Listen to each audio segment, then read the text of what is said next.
저만 해도 멀쩡한 대학 교수가 지금 5년 동안 엄청 고생했잖아요. 그 일 때문에 제가 30년 동안 일했던 연세대학교 사회학과하고 인연을 끊었습니다. 미래로 나가려면 과거에 우리가 어떤 일을 어떻게 했는지에 대해서 객관적인 평가를 해야 미래로 나갈 수 있고, 그런 면에서 일본하고는 우리가 앞으로 미래를 같이 할 가까운 친구 국가로 생각해야 되는데, 위안부 문제가 이제 걸림돌이었잖아요. 위안부 문제를 핑계로 일본하고의 관계를 정상화하고 가깝게 하는 것을 방해하는 반일 감정이 엄청 자극이 됐잖아요. 그런 걸 다 없애야죠. 이승만 대통령을 알게 되니까 진짜 대단한 분이에요. 사실 학자가 이렇게 너무 특정한 사람을 존경하면 안 되는데 존경심이 우러나옵니다. 이분은 옳다고 생각하는 일이 너무나 이루기 어려운 거가 많았는데 피하지 않고 대부분 싸워요. 그래서 그걸 다 성취해요. 대한민국 역사를 지금 완전히 다시 써야 된다고 생각하고요. 일제와 싸웠다고 해서 우리가 기리고 있는데 잘못된 거예요. 일제와 싸운 거 플러스 독립하고 나서 어떤 나라를 세울 것이냐 하는 것까지 고려해서 보훈부에서 그런 기준을 만들어야 된다. 제대로.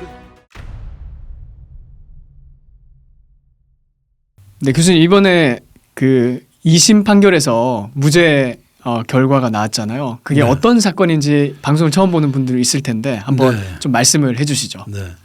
그 제 사건을 이제 사람들은 시작부터 지금까지 어떻게 진행됐는지를 사실 다 잘 모르십니다. 이제 나는 잘 아는데 그 사건이 벌어진 거는 2019년 9월 달이니까 지금부터 만 5년도 더 된 거죠. 벌써 오래됐네요. 네, 만 5년 됐고 아직도 2심 판결이니까 대법원 판결이 나려면 아마 내년 상반기 2025년 상반기에 이제 대법원 판결이 나면서 사건이 종료가 될 것 같은데, 기억하시는 분들도 있고 뭐 띄엄띄엄 봐서 뭐 헷갈리는 분들도 있고 할 텐데, 2019년 9월 달에 제가 연세대에서 발전사회학이라는 수업을 하면서 일제시대에 관한 여러 가지 얘기를 하다가 위안부 얘기가 나와서 위안부에 대해서 몇 가지 얘기를 했는데, 그게 녹음이 돼 가지고 외부에 학생이 녹음을 해서 외부에 언론에 제보가 되고 검찰에 자료가 제공이 되고 하면서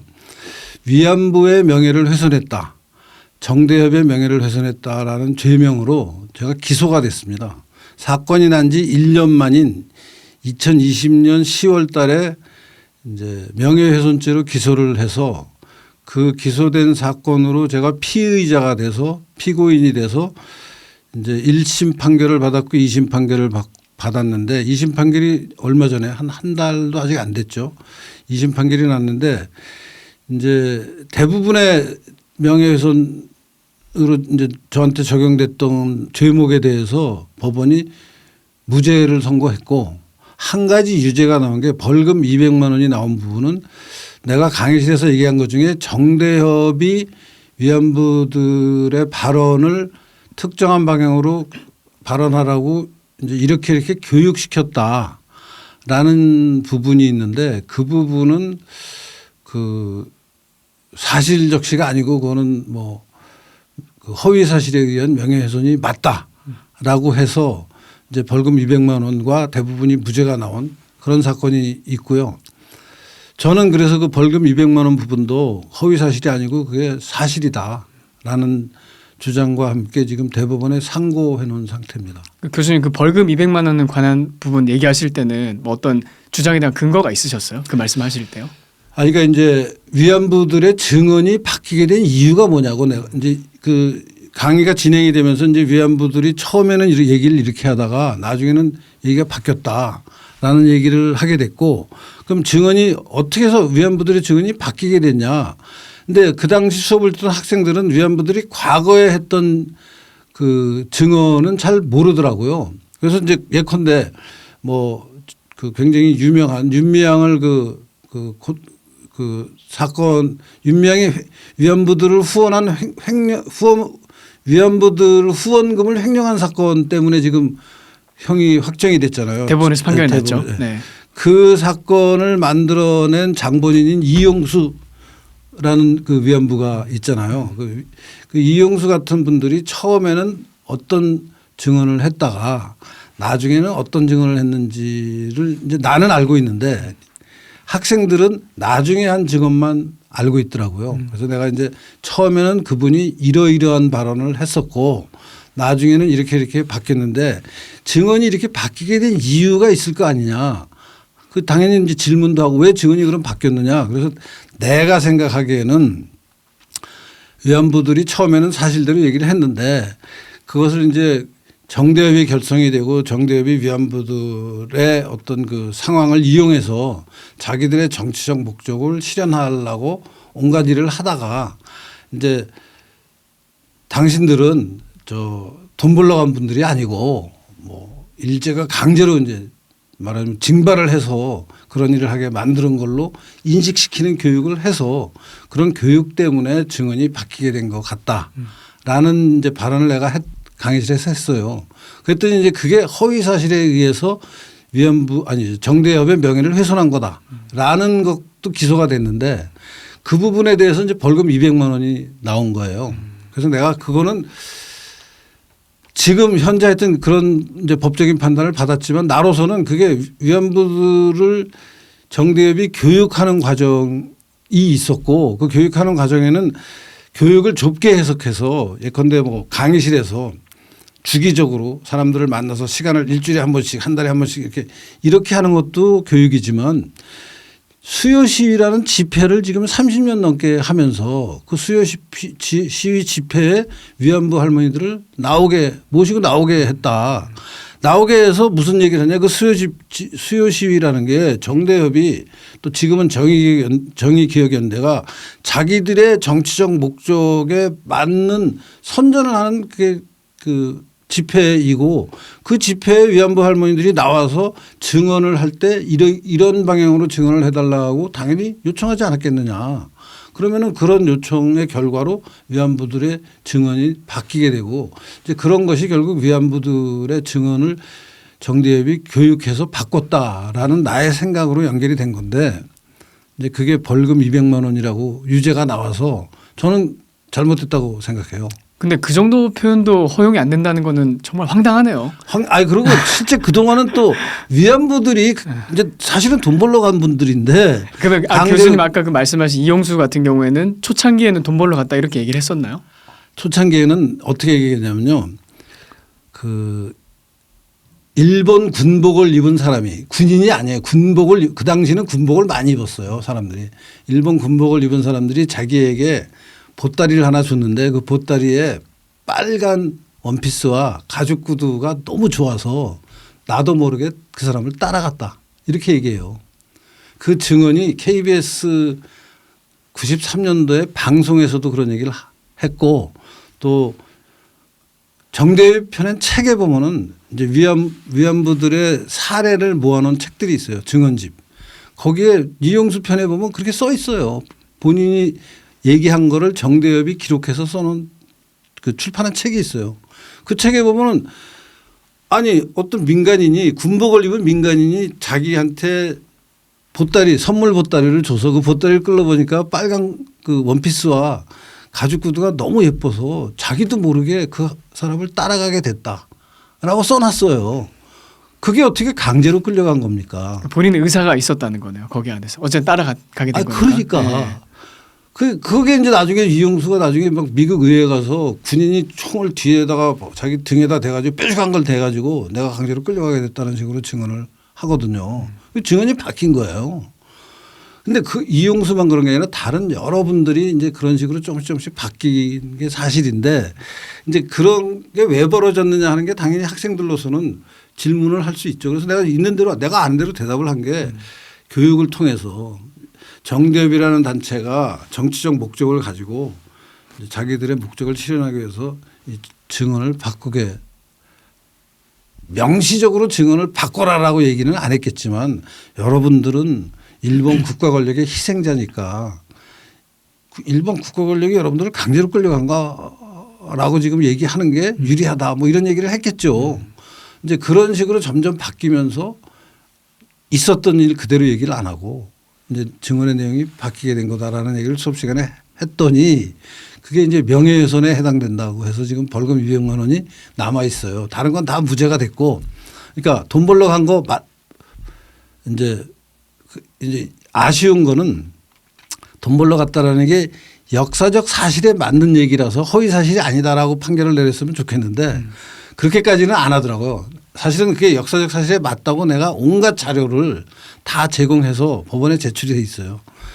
그러니까 돈 벌러 갔다라는 온갖 증거들을 다 제출을 했는데 법원에서 판단은 역사적 사실에 맞다기보다는 교수가 학원에서 학생들하고 자유롭게 토론할 때 그 정도의 의견은 얘기할 수 있는 학문의 자유에 이게 인정받을 수 있는 내용이다라고 해서 무죄를 내렸어요.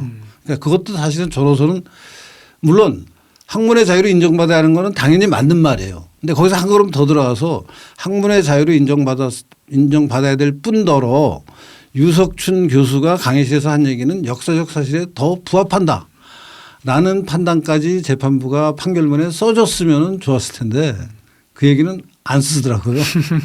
근데 법원 입장에서도 뭐 정치적인 압박이 있겠죠. 글쎄요. 법원도 비겁하게 뭐 판단했을 수도 있고요. 법원도 뭐 사회 속에 있는 거라 또 실제 그 윤미향과 윤미향으로 대표되는 그 일본과의 관계를 악화시켜서 대한민국이 어떤 그 미래로 나가는 길을 좀 망가뜨려야겠다라는 생각을 하는 사람들이 또 상당히 있고 그 사람들의 정치적 압력도 있는 게 현실이니까 법원이 재판부가 정확하게 내가 한 말이 역사적 사실에 부합한다라고 판결문에 써줬으면 정말 좋았겠지만 그 부분은 뭉뚱그려서 얼버무리고 다만 교수가 역사적 쟁점에 대해서 이런 정도의 얘기를 할 수 있는 것은 학문의 자유로 인정할 수 있다라고 해서 무죄를 받았어요. 아까 교수님 말씀하신 그 정대협에서 수요 집회하는 거 네. 저는 그게 30년 동안 그걸 하고 있는지 몰랐어요. 30년 동안. 혹시 지금도 하고 있어요? 지금도 하고 있어요. 지금도 하고 있어요?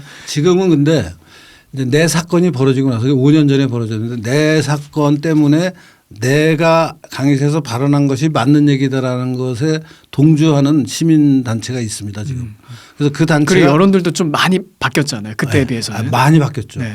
그래서 이제 내 발언을 지지하는 그룹이 내 발언도 지지하고 윤미향의 정대협과 반대되는 의견을 가진 시민단체가 맞불 집회를 같이 하고 있어요. 5년 동안.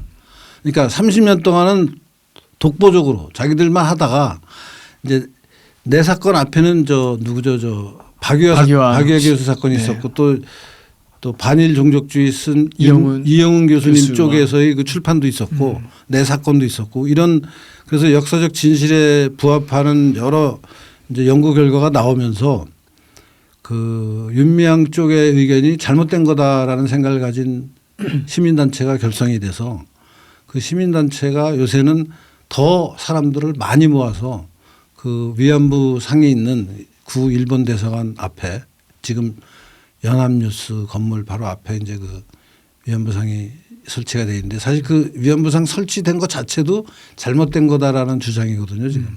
그래서 그 위안부 상을 중심으로 매주 수요일 12시면은 내일 12시입니다. 내일도 있을 겁니다. 정대협도 그 근처에 와서 나름 시위를 하고 또 반대하는 정대협의 활동에 반대하는 나를 지지하는 그런 분들도 시위를 하고 요새는 쌍방의 집회를 하고 있습니다.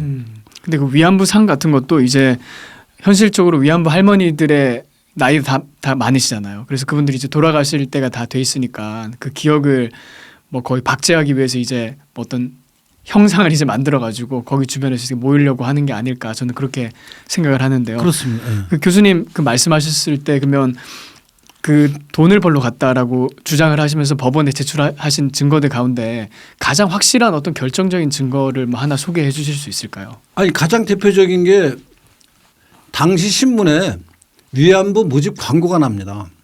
당시 신문에 위안부 모집 광고가 나서 뭐 몇 월 며칠부터 일하는 기간은 2년 그다음에 뭐 시급 얼마 이게 광고가 나요. 그거 보고 이제 사람들이 연락을 해서 그 광고 모집업자에 연락을 해서 모집업자가 주선해 가지고 가는 겁니다. 그러면 그게 강제로 끌려간 거 아니잖아요. 그냥 돈 벌러 간 거잖아요.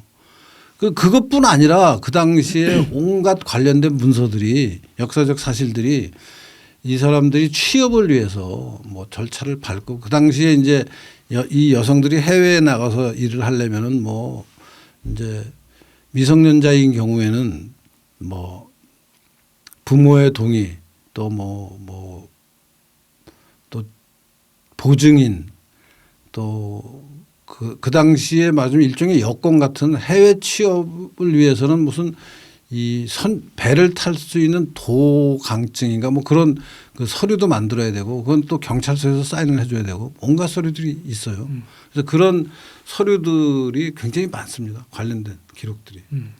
그 기록들을 다 찾아서 제출을 했더니 아 이게 완전히 근거 없는 말이 아니구나. 근거가 오히려 더 확실한 말이구나 하는 것을 재판부가 알게 됐는데 그러면은 재판부의 판결문에서 역사적 진실에는 유석춘 교수의 강의실 발언이 더 부합하다라는 말을 넣어줬어야 되는데 판결문에 그 말은 안 넣어주고 학문의 자유로 이런 얘기를 할 수 있다라고 이제 인정을 해줘서. 아, 근데 그것도 참 웃겨요. 그렇게 따지면 뭐 교수님 같은 분들은 학문의 자유 때문에 그런 주장을 할 수 있지만 저 같은 사람이나 일반 우리 대한민국 국민들은 그런 비슷한 주장을 했을 때 그러면 처벌을 받을 수도 있다라는 여지가 생기는 거잖아요. 네, 저 같은 사람이 교수라서 학문의 자유로 인정을 받으면 같은 내용을 이제 교수가 아닌 사람이 학자가 아닌 사람이 얘기할 때는 이제 표현의 자유로 넘어가야겠죠. 이제 표현의 자유고 뭐 자유로운 사회에서 아니 대학교에서 이런 의견이 있어서 지금 인정을 받고 있는데 하나의 의견으로 학술 그 설로 그러면은 민간인 사람들도 그것을 따라서 얘기할 수 있는 거 아니냐 하는 이제 표현의 자유 영역으로 연결이 돼서 넘어갈 수 있겠죠.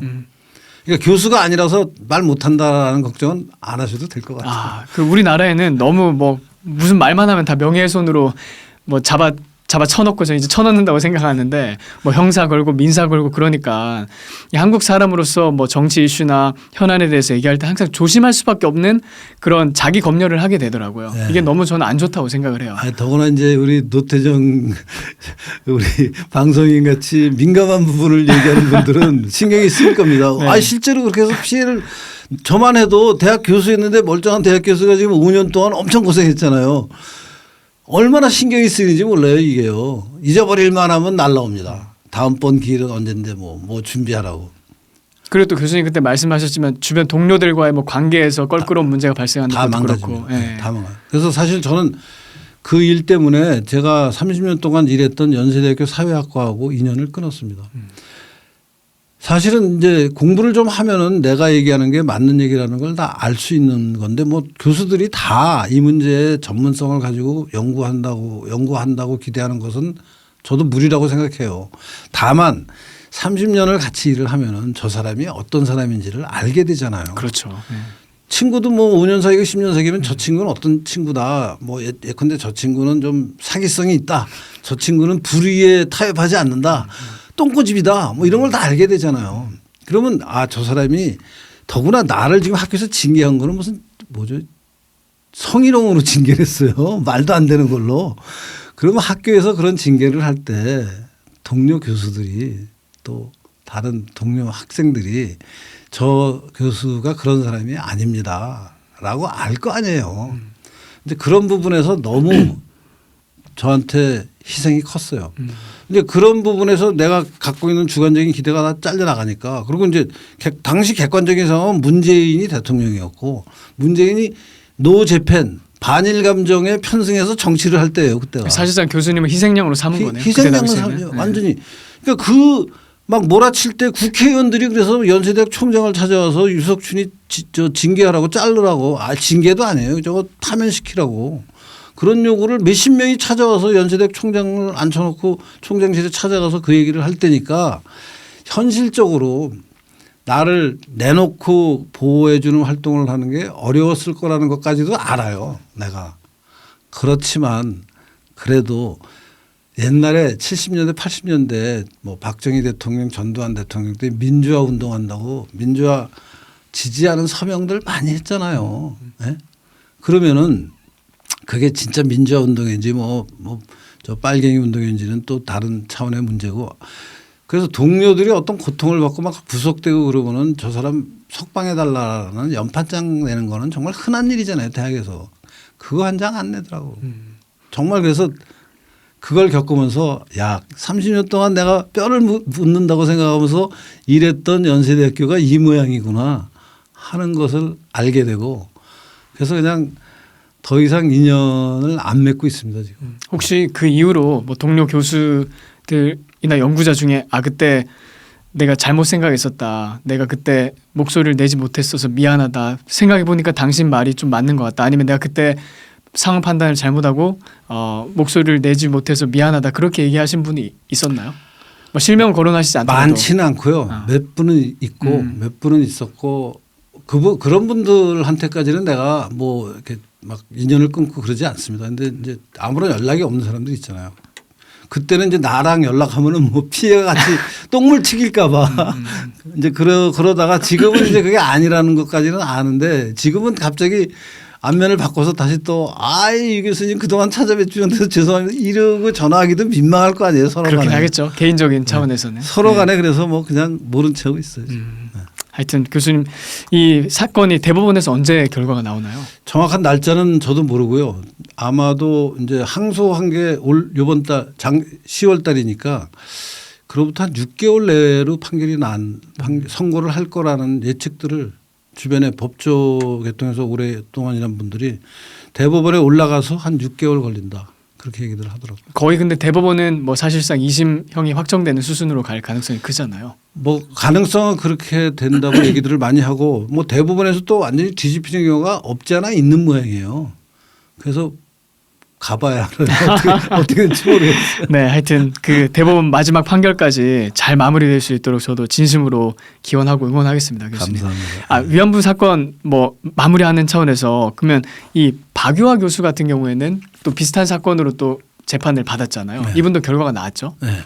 혹시 이분의 주장하고 또 교수님 주장하고 어떤 뭐 차이가 있는지 그거를 얘기해 주실 수 있나요? 박 교수님 경우를 내가 아주 속속들이 알지는 못하는데 박 교수는 이제 제국의 위안부라는 책을 냈는데 그 책에 보면은 위안부들이 이제 그 일본 제국주의와 혼연일체가 됐다라는 표현이 나와요. 그러니까 막 정확한 워딩으로 혼연일체라는 저도 말을 그 제국 위안부 읽어봤는데 제가 받은 느낌은 그때 위안부들이 약간 지금 오늘날로 따지면 남편 대행업 또는 남자친구 대행업 같은 거를 그 일본 군한테 해줬다는 그런 느낌도 좀 받았거든요. 그렇습니다. 예. 그래서 그 중에는 막 일본군하고 연애한 위안부도 있고. 그러니까 남자친구 대행업 하다 보면 또 거기 연애 감정이 실릴 수도 있고 막 실제 그러잖아요. 그래서 연애 감정이 있는 경우도 있고 그거를 또 그 제국 위안부에서 잘 그린 부분도 있고 뭐 그래서 이제 내 거랑 비교하면은 내가 얘기한 거랑 비교하면 박유하 교수는 페미니즘적인 입장에서 문제를 어프로치했고 그래서 이제 결국 그것도 다 남성 중심의 일본 제국주의, 군국주의의 희생물이 이제 제국 위안부다. 뭐 그런 입장이고 저한테는 페미니즘적인 시각은 없고 다만 일제 시대에 있었던 일들을 객관적으로 정확하게 이해하는 게 우리나라가 과거를 평가하고 미래로 나가려면 과거에 우리가 어떤 일을 어떻게 했는지에 대해서 정확한 객관적인 평가를 해야 미래로 나갈 수 있고 그런 면에서 일본하고는 우리가 앞으로 미래를 같이 할 가까운 친구 국가로 생각해야 되는데 위안부 문제가 이제 걸림돌이었잖아요 그동안. 위안부 문제를 핑계로 일본하고의 관계를 정상화하고 가깝게 하는 것을 방해하는 반일 감정이 엄청 자극이 됐잖아요. 그런 걸 다 없애야죠. 교수님 근데 이 반일 감정의 그 이유는 뭐라고 생각하시나요? 왜 한국에서 그 반일 감정을 정치권에서 그렇게 자극한다고 생각하시나요? 그것은 뭐 여러 가지 이유가 있는데요. 가장 근본적으로 가면 북한이 이 위안부 문제를 비롯해서 이제 남한이라는 것은 북한 입장에서 보면 남한은 제국주의의 식민지인데 말하자면 미 제국주의, 일본 제국주의 식민지인데 과거 일제 시대는 일본 제국주의 식민지였다가 해방이 되고 나서는 이제 일제는 물러나갔는데 미 제국주의가 우리나라 남한을 식민지로 만들어서 지금 지배하고 있는 게 남한이잖아요. 북한 입장에서 보면은. 그래서 이 미 제국주의, 남한의 미 제국주의를 이제 북한 입장에서는 해방을 시켜야 되는데 해방시키려면 미국하고 싸워야 되는데 미국은 워낙 강한 나라니까 일본하고 미국이 연결돼 있고 한국하고 연결돼 있으니까 약한 고리인 일본하고의 관계를 먼저 이제 북한 입장에서는 일본과 한국이 맺고 있는 약한 고리를 미국과 한국이 맺고 있는 강한 고리보다는 그 북한의 입장에서 공작하기가 더 쉬운 연결고리다라는 전략을 김일성이 교지로 내린 적이 있어요. 오래전에. 그러니까 각근 이론 같은 그런 네. 거죠. 아예 바로 각근 이론이. 그러니까 각근 이론인 게 가시라는 게 머리에 쓰면은 양쪽에 끈으로 이제 매야지 가시 균형이 잡히면서 되는데 한쪽은 미국이고 한쪽은 일본이다. 근데 이거를 미국 고리는 튼튼해서 한국과 미국이 맺고 있는 관계는 당분간 끊기가 어려우니까 일본과 맺는 고리를 끊어버리면 이게 각근이 풀리면서 날아가서 남한을 해방시킬 수 있다. 이게 김일성이 내린 그 엄청 오래된 한 30년도 더 된 교시가 있어요. 그거에 따라서 이제 남한을 어떻게 하면은 해방시킬까 적화할까 하는 것에 전략으로 나온 게 이 반일 감정이라고 나는 생각해요. 근데 김일성이 나름 전략적인 그 어떤 판단을 내린 거네요. 아유, 그렇게 따지면 전략적이죠. 그게 나름 한국 사회에 많이 먹혔잖아요. 지금도 네. 먹히고 있지만요. 먹히고 있죠. 네.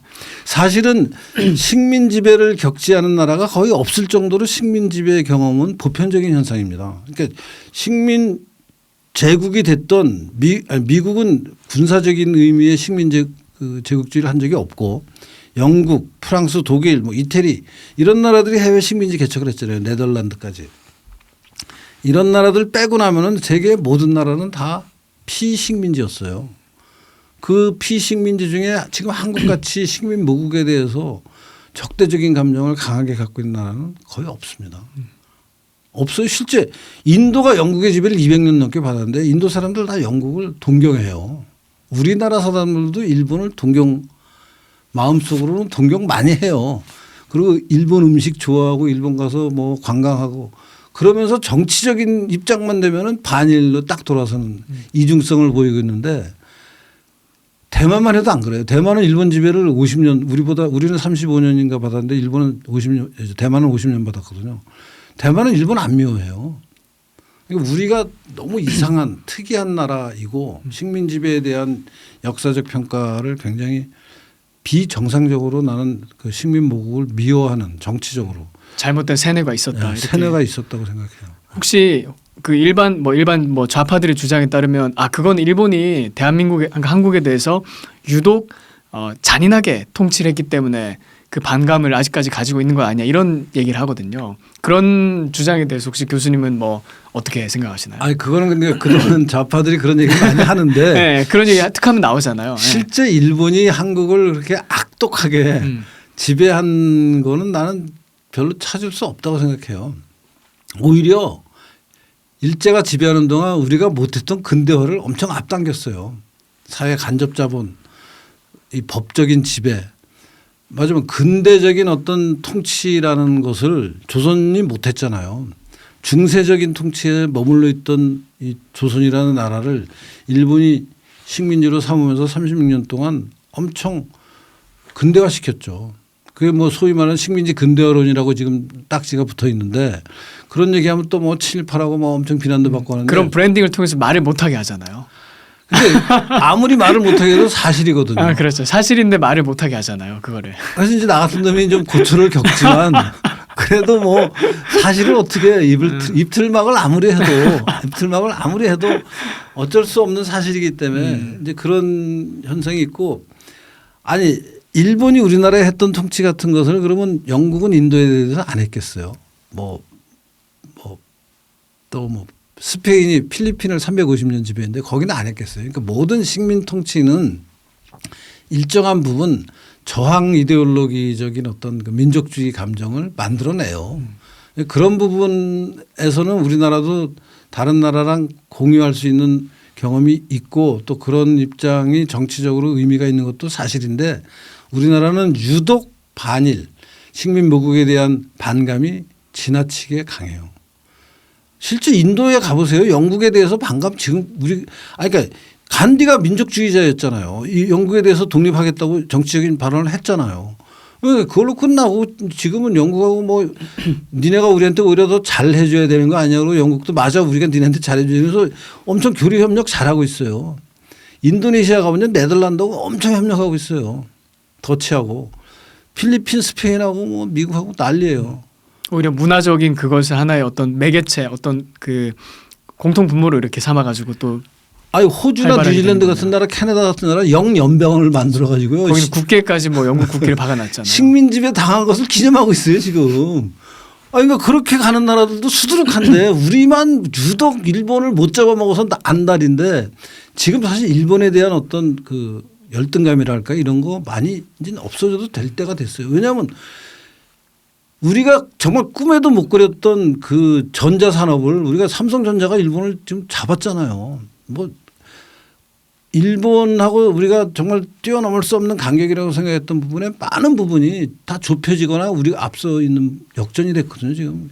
그런데 아직까지 정치적으로만 반일 감정을 그렇게 의지하는 것은 약간 무슨 정신병 같아요 내가 보기엔. 반일 정신병. 반일 정신병. 네. 그 아까 각근이론 생각나는데 한때는 대한민국 좌파가 미국이랑 관계를 깨트리려고도 좀 노력을 살짝 했던 것 같긴 해요. 많이 했죠. 예를 들어서 뭐 광우병 파동이라든지 사드 배치 못하게. 사드 배치 네. 또 효순이 미선이 사건 이런 거 보면 어느 정도 일정 기간에 그걸 한번 시도는 해본 것 같은데 해보고 나서 아 이거는 도저히 저 한국 정서상 안 되겠다 이렇게 판단을 확실히 내린 것 같더라고요. 그러니까 약한 외세 중에서 약한 고리는 일본이다. 미국은 너무 강하다. 뭐 그런 전략적 판단은 굉장히 빠른 것 같아요.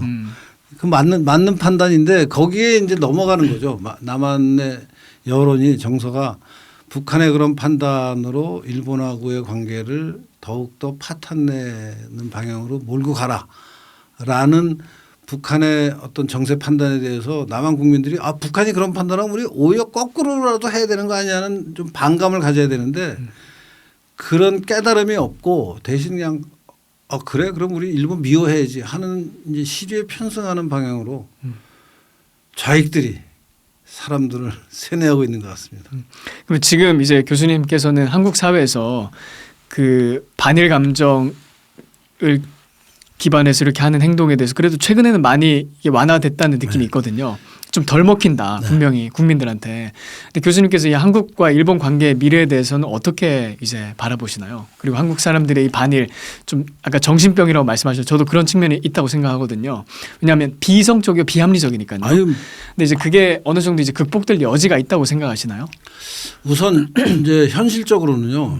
문재인 정부는 이 반일 감정에 정말 편승을 했었는데 현실 정치에서 윤석열 정부에 대해서 또 뭐 호감 뭐 호불호가 있고 뭐 우파 안에서도 여러 가지 평가가 있지만 저는 윤석열 정부가 제일 잘 해온 거 집권하고 나서 지금 2년 반 지났는데 일본하고 관계를 호전시킨 것은 굉장히 잘한 일이라고 생각합니다. 특히 북한의 저 핵개발 문제에 대응해서 일본과 미국과 관계를 굉장히 긴밀히 하면서 북한 핵 문제에 대응하고 중국과 관계에서도 활용하고 이 문제는 저는 뭐 윤석열 정부에 대한 평가가 여러 가지로 엇갈릴 수 있지만 저는 절대적으로 윤석열 정부가 잘했다는 판단을 하고 그런 면에서 이제 그 과거 문재인 정부보다는 굉장히 지금 상황이 좋아졌고요.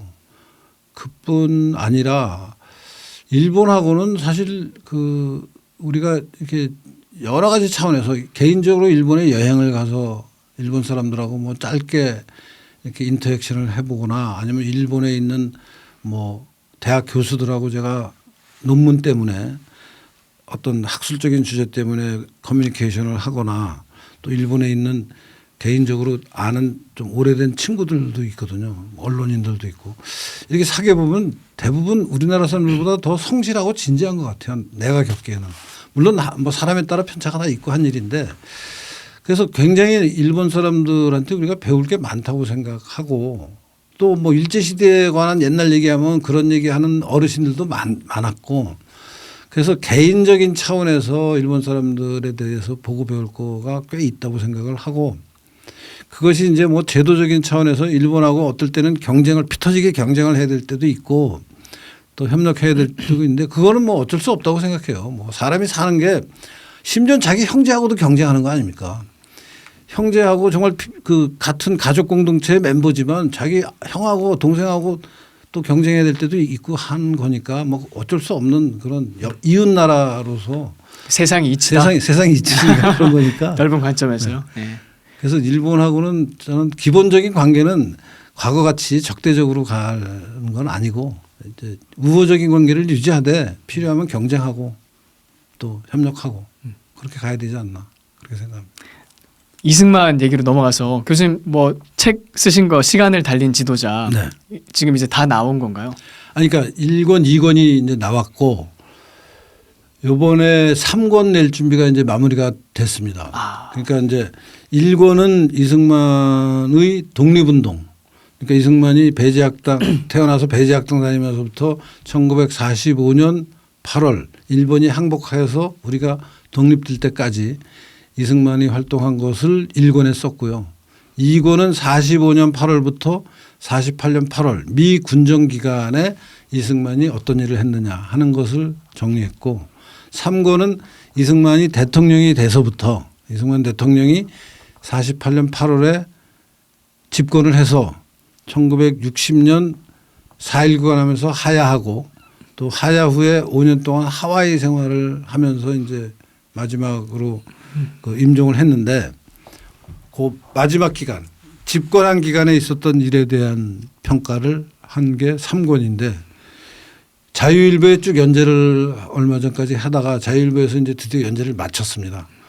연재를 마쳤으니까 그동안 연재한 걸 모으고 그 모은 원고 중에 조금 수정하고 보완해야 될 거 또 이승만 원고를 제가 이제 평생에 관한 기록을 정리를 해보니까 마지막에 그 책 끝에다가 이승만을 그럼 어떻게 평가해야 될 것이냐 하는 글을 하나 써야 될 것 같아요. 그래서 그거를 좀 이승만 삶 전체를 봤더니 이러이러한 부분은 정말 놀랄 만한 어떤 선각자였고 저러저러한 부분은 의외로 또 그 잘못한 부분도 있더라. 뭐 그런 평가를 좀 써서 이제 3권을 낼 생각입니다. 아, 그런 걸 원래 안에 첨가해가지고요. 네, 첨가해야죠. 혹시 일단 뭐 그 부분에 대해 언급하기 앞서가지고 저번에 교수님 처음 이제 방송에 출연해 주셨을 때 뭐 조회수도 너무 잘 나왔거든요. 그러니까 그래요? 많은 분들 또 응원해 주시고 그때 아이고, 당시에 막 울분을 같이 표현해 주시더라고요. 그래서 저도 댓글 이제 시간 날 때 틈틈이 읽어봤는데 그 중에 교수님이 이승만 닮았다. 그런 댓글이 근데 꽤 있더라고요. 저도 그 생각 한 번도 못했는데 그거 보고 나서 또 이제 생각을 해보니까 약간 그러신 것 같기도 하고 하는 그 이미지.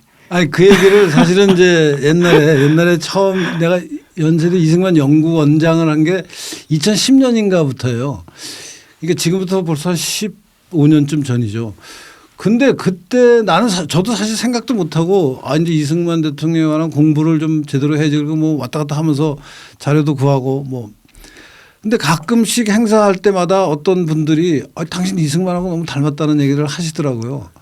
그래서 그런가 그러고 이렇게 봤는데 시간이 가면서 이제 이승만 연구원 원장을 5년을 했는데 5년을 마칠 때쯤 되니까 내가 스스로 생각해도 지금 내가 좀 닮은 것 같다라는 생각이 들기 시작하더니 요새는 가끔 보면은 내가 거울을 봐도 깜짝깜짝 놀래요. 진짜, 예. 진짜 닮았구나. 진짜 닮았어요. 저도 그 댓글 보고 나서 진짜 그런가 하고 방송을 보니까 또 교수님 다른 출연하신 거 보니까 진짜 닮으셨더라고요. 글쎄. 근데 어쨌든 뭐 위대한 인물을 닮는다는 건 좋은 거잖아요. 아이고 저로서야 영광이죠.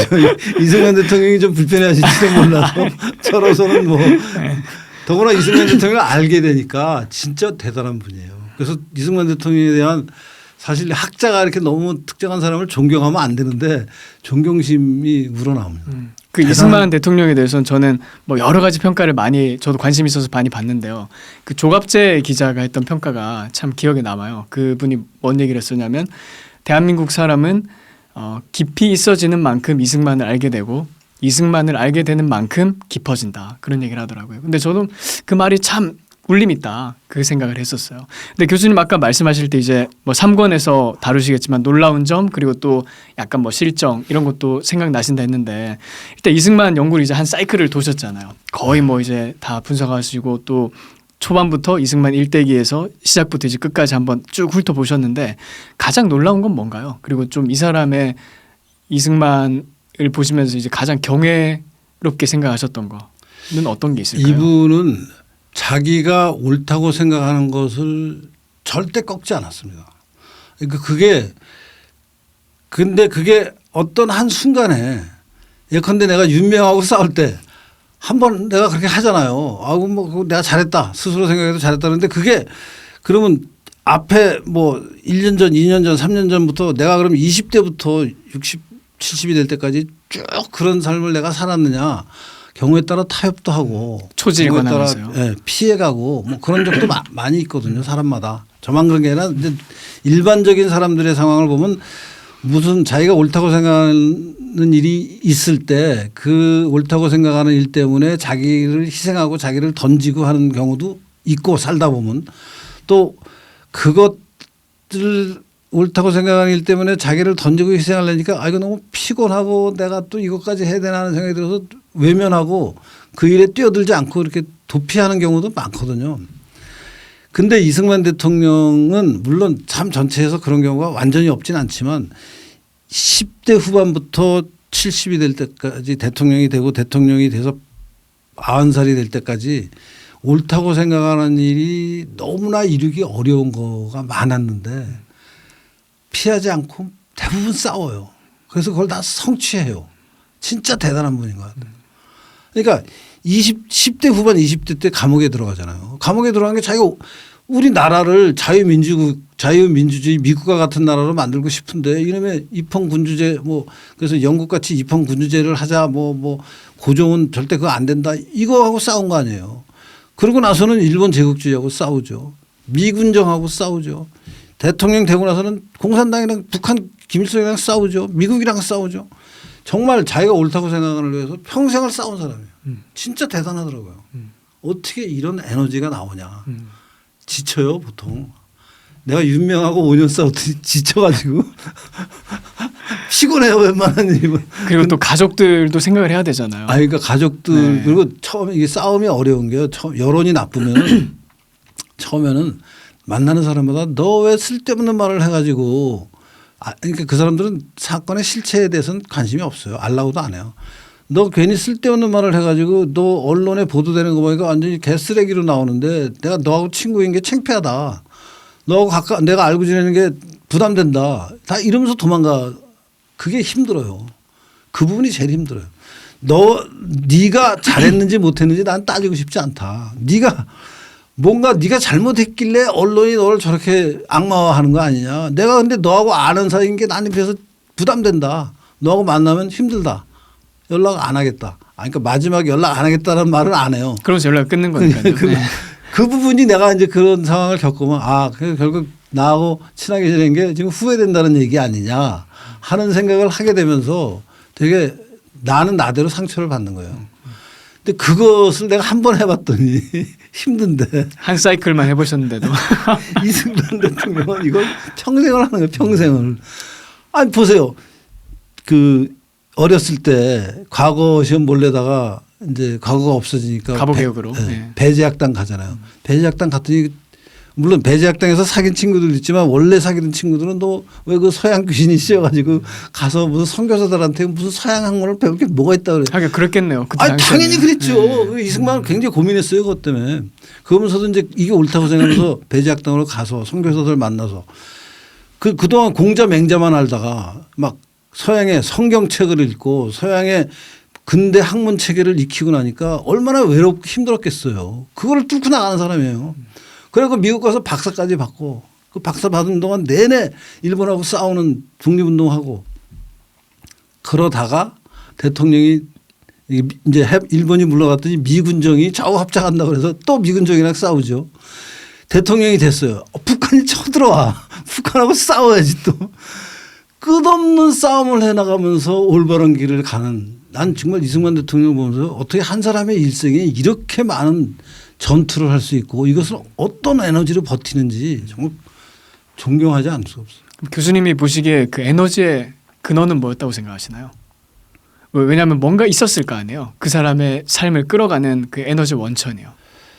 그러니까 본인이 옳다고 생각하는 것에 대한 어떤 확신이라 그럴까요? 그건 것 같아요. 그러니까 이게 아무 생각이 없는 사람들은 그렇게 못 살죠. 근데 이거는 내가 뭐 나름 주어진 여러 가지 이 상황에서 생각을 해봤더니 이건 이렇게 가는 게 맞다. 그러면 그 자기가 선택한 삶에 대해서 스스로 책임지는 그런 게 굉장히 투철한 분이었던 것 같아요. 이승만 대통령이. 많은 사람들이 그거 하기 힘들어합니다. 주변에 부모 형제들이 말리면은 흔들려요. 우리나라 예컨대 그게 옳은 길이는지 몰라도 60년대, 70년대, 80년대 대학 운동권들 하지 말라는 걸 억지로 한 사람들 아니에요. 끝까지. 근데 그게 요새 와서는 또 다 옛날에 우리 노선 잘못됐다고 다시 전향하고 그러는데 하여튼 그런 식의 그 현실에 안주하지 않고 자기가 그 주어진 현실에서 판단할 때 앞으로는 이렇게 가야 된다라고 하는 것이 대세랑 틀린 판단을 하는 사람들이 있죠. 많고 주변에. 근데 그것을 보통 한두 번 해요. 사람들이 일생에. 안 하는 분들도 많고. 근데 이승만은 평생 합니다. 그걸 계속. 투사였네요. 투사. 정말 네. 대단한 분이에요. 정말. 근데 저는 이제 최근에 송재용 교수님, 네. 그 맥마스터 계시는 그분께서 나는 왜 홀로 섰는가 그 네. 이승만 글 번역해서 조선일보에 연재 한번 하셨잖아요. 네. 근데 저도 이제 그 글을 통해 가지고 이승만의 기고문을 처음 봤거든요. 네. 그 모닝스타인가요? 거기 네. 기고했던 이브닝 스타. 스타. 네. 이브닝 스타. 거기서 보니까 이승만이 자기가 왜 그 미국과 세계 각국 지도자들의 반대에도 불구하고 그렇게 독단적으로 또는 고집스럽게 한국의 독립을 위해서 그렇게 싸웠는지 설명을 하면서 약간 자신의 삶의 철학도 이렇게 보여주더라고요. 근데 저기서 기억에 남는 대목이 그거 한번 얘기해 보세요. 네, 궁금하네요. 나는 내가 하는 일이 내 생전에 이루어지지 않는다는 것을 알았음에도 불구하고 또는 그럴 가능성이 충분함에도 불구하고 이 일이 옳다는 것을 믿었습니다. 그렇게 얘기하더라고요. 네. 그러니까 결국에는 이승만은 역사엔 어떤 올바른 방향이 있다라고 확신했던 것 같아요. 그리고 그 방향 속에 자기가 지금 선택하는 길이 그 역사의 정방향이라고 하죠. 그 자유가 확대되고 인권이 확대되는 그 정방향과 정확하게 일치된다는 그 어떤 종교적 신념에 가까운 확신을 가지고 있었던 것 같아요. 그러니까 자기가 당대 그 열매를 보지 못하더라도 그 행동을 함으로써 그냥 싸우는 그 자체가 의미가 있지 않느냐 그런 의사를 표현하기도 하더라고요. 그리고 또 하나 더 약간 좀 제가 그 단서를 얻을 수 있었던 거는 그 유교가 끝나고 나서 이승만이 방미를 하잖아요. 그때 워싱턴 그 파운드리 감리교회 가가지고 연설을 하는데 뭐 설교 연설 비슷하게 이렇게 하는데요. 그 마지막 부분에 보면 Let them all criticize me 그렇게 얘기하더라고요. 모두가 나를 비난하라고 하십시오. 그냥 그때 이승만은 고집스럽게 휴전 안 한다고 버텼잖아요. 그때 미 의회 가서 중국 때려잡는 전쟁 그렇죠. 해야 된다고 얘기했어요. 그때 당시에도 굉장히 성견자적인 얘기를 했었죠. 그들이 다 나를 비판하라고 하십시오. 하지만 나는 하나님께서 그러니까 하나님이라는 표현을 쓰다. 하나님께서 사랑의 하나님일 뿐만 아니라 공의의 하나님이라는 것을 나는 믿습니다. 세상 사람들이 날 비난한다고 하더라도 만약에 하나님께서 나를 정죄하지 않으시면 that is all 그렇게 얘기하더라고요. 그걸로 족합니다. 그냥 그렇게 얘기하더라고요. 근데 저는 그 이승만의 그 종교적인 신념도 아마 에너지의 원천으로서 아마 크게 작용하지 않았을까 생각이 들어요. 이승만 대통령이 그 감옥에서 하느님을 딱 맞이하고 나서부터 사실 가장 근본에서는 기독교적인 사명감이 작용하고 있었을 겁니다. 그것을 딴 사람한테 막 강요하지는 않았지만 그래도 하여튼 기독교의 사회적 역할을 굉장히 중요시 했고 그걸 또 제도화시켜서 우리나라 사회가 돌아가도록 하는데 큰 역할을 하셨고 개인적으로도 그 신과 그 갖고 있는 어떤 자기의 역할 사명감이라고 하잖아요. 사명감이에요. 네. 그거에 굉장히 투철하신 분이었고 이승만 대통령은 알수록 진짜 아까 그 조갑재 선생이 한 말도 맞는 말인 것 같고 지금 우리 노태정 방송인께서 얘기하신 그 이승만 개인의 동력 사실 이승만을 비난하는 사람들이 너무 많았어요. 그때 지금도 그렇고 근데 자기가 옳다고 생각하는 것을 관철하기 위해서 그 많은 비난을 뚫고 싸우고 피해가지 않았습니다. 이승만이 그런 얘기를 또 했다는 기억이 있어요. 그 무거운 짐을 지고 높은 산을 오르려고 하는 사람은 몸이 더러워지는 것을 두려워해서는 안 된다. 근데 그 말이 뭐 그 사람의 삶을 가장 또 정확하게 묘사해 주는 말이 아닌가 싶어요. 그 무거운 짐을 지고 산을 오르려면 뭐 대한민국 건국가 쉽게 말하면 독립이잖아요. 그 독립. 뭐 우리 개인 차원의 독립 또 국가 차원의 독립 그게 쉬운 일이 아니니까요. 교수님 그러면 이게 사실 뭐 이승만 얘기를 하다 보면 또 독립 노선을 가지고 사람들이 얘기를 많이 해요. 그 이승만은 외교 노선을 지향을 했었고 또 그 반대편에 있는 그 무장 독립 투쟁을 지향했던 세력들이 분명히 있잖아요. 그러면 교수님은 일단 이 둘 중에는 외교 독립 노선이 옳았다고 생각하시나요? 아니 근데 무장 독립 운동을 했던 분들이 실제 그러면 무장으로 무장 투쟁을 해서 독립을 성취할 수 있었는지를 좀 따져보면은 용기는 가상하지만 사실 나는 가능성은 1%도 없다고 생각해요. 0%라고 생각해요. 우선 우리가 생각하는 광복군의 숫자가 뭐 지금 한 300명 정도 된다는 거 아니에요? 아, 그거밖에 안 됐어요. 광복군이라고 그러니까 일제와 무장해서 싸우겠다라고 총을 든 사람들의 총 숫자가 300명 정도예요. 근데 그 사람들이 총을 들었지만 실제 어떤 역할을 했냐면은 중국군의 그러니까 장개석 군대의 정규군의 정보를 제공하는 그러니까 장개석 군대가 중국군인데 이제 이 모택동이랑 싸우니까 만주 쪽에 있는 정보는 만주는 한인들도 많이 살고 하니까 이 만주 쪽의 정보를 필요로 했을 거 아니에요. 장개석이. 그 정보를 제공해 주는 만주에서 이제 광복군 활동으로 넘어간 사람들이 많으니까 그러니까 일종의 비공식 부대지 정규군도 아니거든요. 그 300명의 정규군을 통해서 일본이랑 싸워서 무장 투쟁을 한다. 혹은 김구가 결국 역할을 했듯이 뭐 사람들을 동원해서 의열 투쟁이라고 소위 부르는 또 테러를 한다. 해서 일본이 망할까 하는 생각을 하면 나는 이승만 같이 때를 기다려서 일본이 결국 세계를 먹을 야망을 갖고 있으면 미국과 전쟁을 하게 될 거다라는 생각을 한 게 훨씬 더 한국 독립의 현실적인 방안이었지. 무장 투쟁을 해서 독립한다는 건 그냥 나는 그냥 백일몽이라고 생각해요. 현실적으로 봤을 때요. 저도 뭐 사실 외교 독립 노선이 압도적으로 옳았다고 생각을 하는데요. 근데 이런 고민은 좀 했어요. 예를 들어서 이스라엘 같은 경우에는 워낙 또 거기도 고초를 많이 겪은 민족이잖아요. 그래서 그 사람들 역사를 보면 뭐 마사다 전투라든지 아니면 그때 뭐 이제 그 누구죠? 그 마카비들이 이렇게 저항하는 걸 기념하면서 걔네들 지금 한우카 이걸 기념하는 것도 그 당시에 뭐 어떤 헬라 쪽에서 유대 민족을 말살하기 위해서 왔는데 또 그걸 저항하면서 또 마카비가 이렇게 뭐 잠깐 왕조를 구축했다 이제 그런 거를 좀 기념을 하더라고요. 근데 마사다 같은 경우에는 로마가 쳐들어왔을 때 사실상 결사항전을 하면서 마지막에 자결을 해버렸던 사람들이잖아요.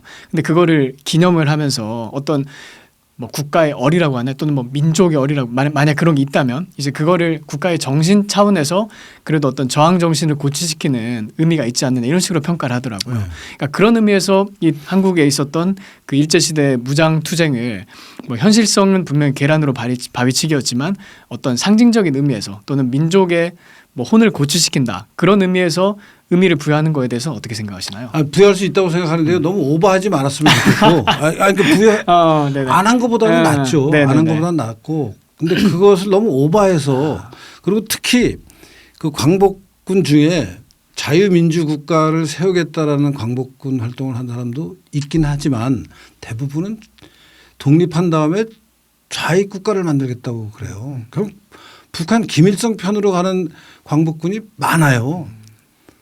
그런 사람들은 우리가 기리면 안 된다고 생각해요. 그러니까 독립운동을 뭐 외교 노선이건 또 이 무장 투쟁 노선이건 뭐 온갖 여러 가지 노선의 방법에 구석구석에서 독립운동을 하는 것을 우리가 기대해야 되는데 가장 중요하게 기대해야 될 것은 독립하고 나서 어떤 나라를 세울 것이냐 하는 문제에서 이승만과 같이 자유민주주의 국가를 세워야 된다라는 노선으로 독립운동을 한 사람들을 기려야지 독립운동해서 결국 북한 세우겠다라는 사람을 우리가 기리면은 뭡니까 우리는. 그렇죠. 말이 안 되는 거예요 이거. 그래서 김원봉을 기리겠다는 거 아니에요. 김원봉 기리는 건 완전 미친 짓이에요. 그러니까 광복군까지는 그래도 오케이예요.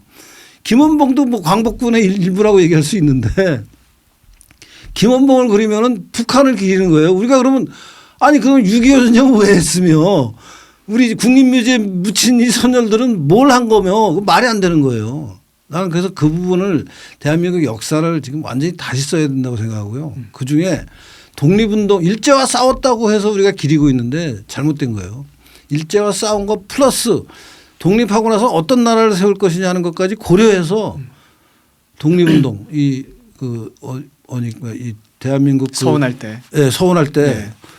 보훈부에서 그런 기준을 만들어야 된다. 제대로 세워야 된다고 생각해요. 근데 저도 뭐 100% 동의하고요. 우리나라에서 그 문제가 발생한 이유가 독립이 뭔지를 사람들이 잘 모르는 것 같아요. 왜냐하면 제 개념 속에 독립은 그냥 건국이거든요. 건국. 그냥 건국이 곧 독립인데 그렇게 생각하면 아까 교수님 말씀하신 그 정의가 깔끔하게 정리가 되잖아요. 뭐 김원봉이라든지 이런 애들은 물론 뭐 투쟁을 한 건 맞지만 그게 대한민국 건국을 위한 노력은 아니었잖아요. 북한이죠. 그렇죠. 그러니까 결국 이 독립이 무엇인가라고 했을 때 그냥 독립이 한국인들의 아직 뇌리 속에는 여전히 그냥 일본에 대한 투쟁 그게 그냥 독립이라고 많이 생각을 해요. 교육이 잘못된 거예요. 교육이 잘못된 거죠. 교육이 잘못된 네. 근데 그 독립에 대한 개념을 결국엔 대한민국 건국으로 확실히 이렇게 자리를 잡고 그걸 포커스해서 교육을 시킨다면 좀 뭔가 새로운 해석들이 정말 전 이제 그게 제대로 된 정통적 해석이라고 생각하는데요. 그런 게 나올 수 있지 않을까 생각이 드네요. 네. 그 부분을 진짜 근본부터 지금 윤석열 정부는 그 부분에 대한 개념이 잘 없어요. 관심이 별로 없는 것 네, 같아요. 관심이 개념도 없어요. 없고. 네. 그래서 앞으로 나오는 우파 정부는 제대로 그 부분을 다 뜯어 고쳐야 된다고 생각해요. 그게 뜯어 고쳐져야 초등학교부터 대학교까지 교육도 제대로 쓰고 대한민국의 정체성도 쓰고 그게 안 쓰면은요 계속해서 이런 혼란을 겪을 것 같아요. 그럼 교수님 보시기에 뭐 미국 같은 경우는 이거를 국부들이라고 얘기하잖아요. Founding Fathers라고 얘기하는데 대한민국에서는 이제 이승만 말고는 그 자유민주주의에 대한 굳건한 확신을 가진 과연 독립운동가가 있었을까라고 찾아보니까 많지는 않은 것 같더라고요. 혹시 교수님 보시기에 어떤 리스트를 추가할 수 있을까요? 철기 이범석 같은 사람은요. 이승만 대통령이 건국 대통령에 취임했을 때 국방부 장관 겸 국무총리로 임명을 했고 나중에 이제 뭐 여러 가지 정치 상황에 따라 이승만과 가까워졌다가 멀어지기도 하고 했지만 이 사람은 자유민주자인 독립운동가 광복군 출신이에요. 그러니까 이 철기 이범석 당연히 기릴 수 있다고 생각해요. 그런 사람 많이 있습니다.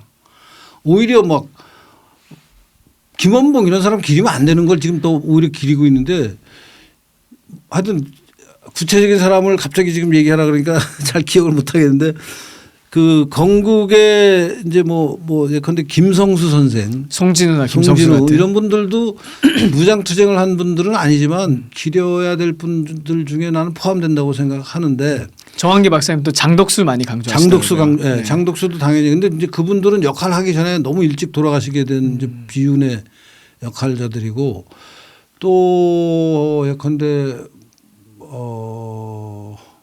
갑자기 잊어먹었어요. 네, 하여튼 그런 사람들을 찾아보면 충분히 많이 있다라는 있죠, 거죠. 있죠. 네. 그러면 교수님 시각에는 대한민국 건국이 이승만 한 명의 작품이라고 생각하세요? 아니면 그런 사람들의 노력에 따라서 이렇게 국부들이라고 부를 수 있는 사람도 지도적인 있을까요? 역할을 했고요. 네. 지도적인 역할을 참 잘 해주신 분이고 우리 그 이승만의 역할에 박수치고 후원했던 많은 국민들이 있잖아요. 중간에 있는 지식인들도 있고 바닥에서 이승만이 정말 잘하는 거다라고 생각하는 민초들이 얼마나 많았어요. 그 사람들이 다 이렇게 연결되어 있는 거죠. 이승만 혼자 절대 한 거 아닙니다. 그렇게 얘기하면 안 돼요. 이승만이 무슨 완전히 그냥 하늘에서 내려온 신같이 다른 모든 사람은 생각도 없는데 그건 아니고요. 민심의 흐름이라는 게 있는 거고 그 민심의 흐름에 이승만 대통령이 이제 깃발을 꽂아서 이게 앞으로 나갈 겁니다 하고 민심을 끌어당기는 부분도 있고 한 거죠. 저는 진짜 그때 당시에 이승만의 항상 미국이랑 협상할 때도 그렇고 무슨 일을 할 때도 가장 그 저력의 힘이 하나님 빼고는 국민들의 지지였잖아요. 그럼요. 네, 국민들의 지지. 근데 지금 생각해 보면 우리 국민들이 정말 똑똑했던 것 같아요. 그때 당시에 우리 선조들이 이승만이라는 지도자를 알아보고 그 사람에게 압도적인 지지를 몰아줬잖아요. 어떤 의미에서는 지금 대한민국 사람들보다 더 똑똑하신 것 같아요. 지금 정치권에는 그 당시에 나라를 위해서 싸우던 애국자들하고 비교하면 너무 좀스러운 사람들만 정치를 하는 것 같아요. 이재명 같은 사람이 그렇게 40% 지지 나오는 것도 그렇고 그러니까 그런 거를 보면 그때 당시에 우리 조상 선조분들에게 전 찬사를 드리고 싶어요. 위대한 지도자를 보고 그 사람을 알아보고 지지를 해줄 수 있다는 것도 저는 정말 큰 그렇죠. 안목이라고 생각을 하거든요. 그렇다고 뭐 배운 게 많은 건 아니지만 직감적으로 그거를 알았던 거잖아요. 아까 제가 사실 드린 질문은 그러니까 미국처럼 그렇게 역사적으로 평가할 수 있는 국부들이라는 개념이 캐테고리가 존재할까 이제 그거였거든요. 아 국부들. 국부들. 예. 근데 이승만 빼고 나면은 아까 얘기한 이제 누구죠 뭐 설산 장덕수, 뭐 송진우, 한민당의 여러 지도자들 네네네. 뭐 그 당시 또 뭐 김성수. 뭐 그런 분들이 다 역할을 했는데 미국은 어느 정도 그 제퍼슨이니 뭐 애덤슨이 워싱턴 이런 네. 사람들이 그래도 좀 뭐라 그럴까 서로 대등한 관계였던 것 같은데요. 어느 정도. 우리는 이승만이 너무 압도적인 역할을 한 것 같아요. 사실은 이제 디테일로 들어가면은 김성수하고도 갈등도 있잖아요. 김성수하고 한민당의 저 장관 자리를 충분히 안 줘서 이제 김성수가 삐지고 뭐 그건 어쩔 수 없는 또 현실인데 그런 여러 가지 과정을 거치면서 뭐 온갖 일들이 다 있었는데 그렇게 보면은 미국만큼 파운딩 파더스라고 부를 만한 분들이 있는지 모르겠네. 근데 모르겠어요. 당시 지식인 중에 윤치호 같은 사람들은 대단한 지식인이에요. 뭐 친일파잖아요. 평가받기.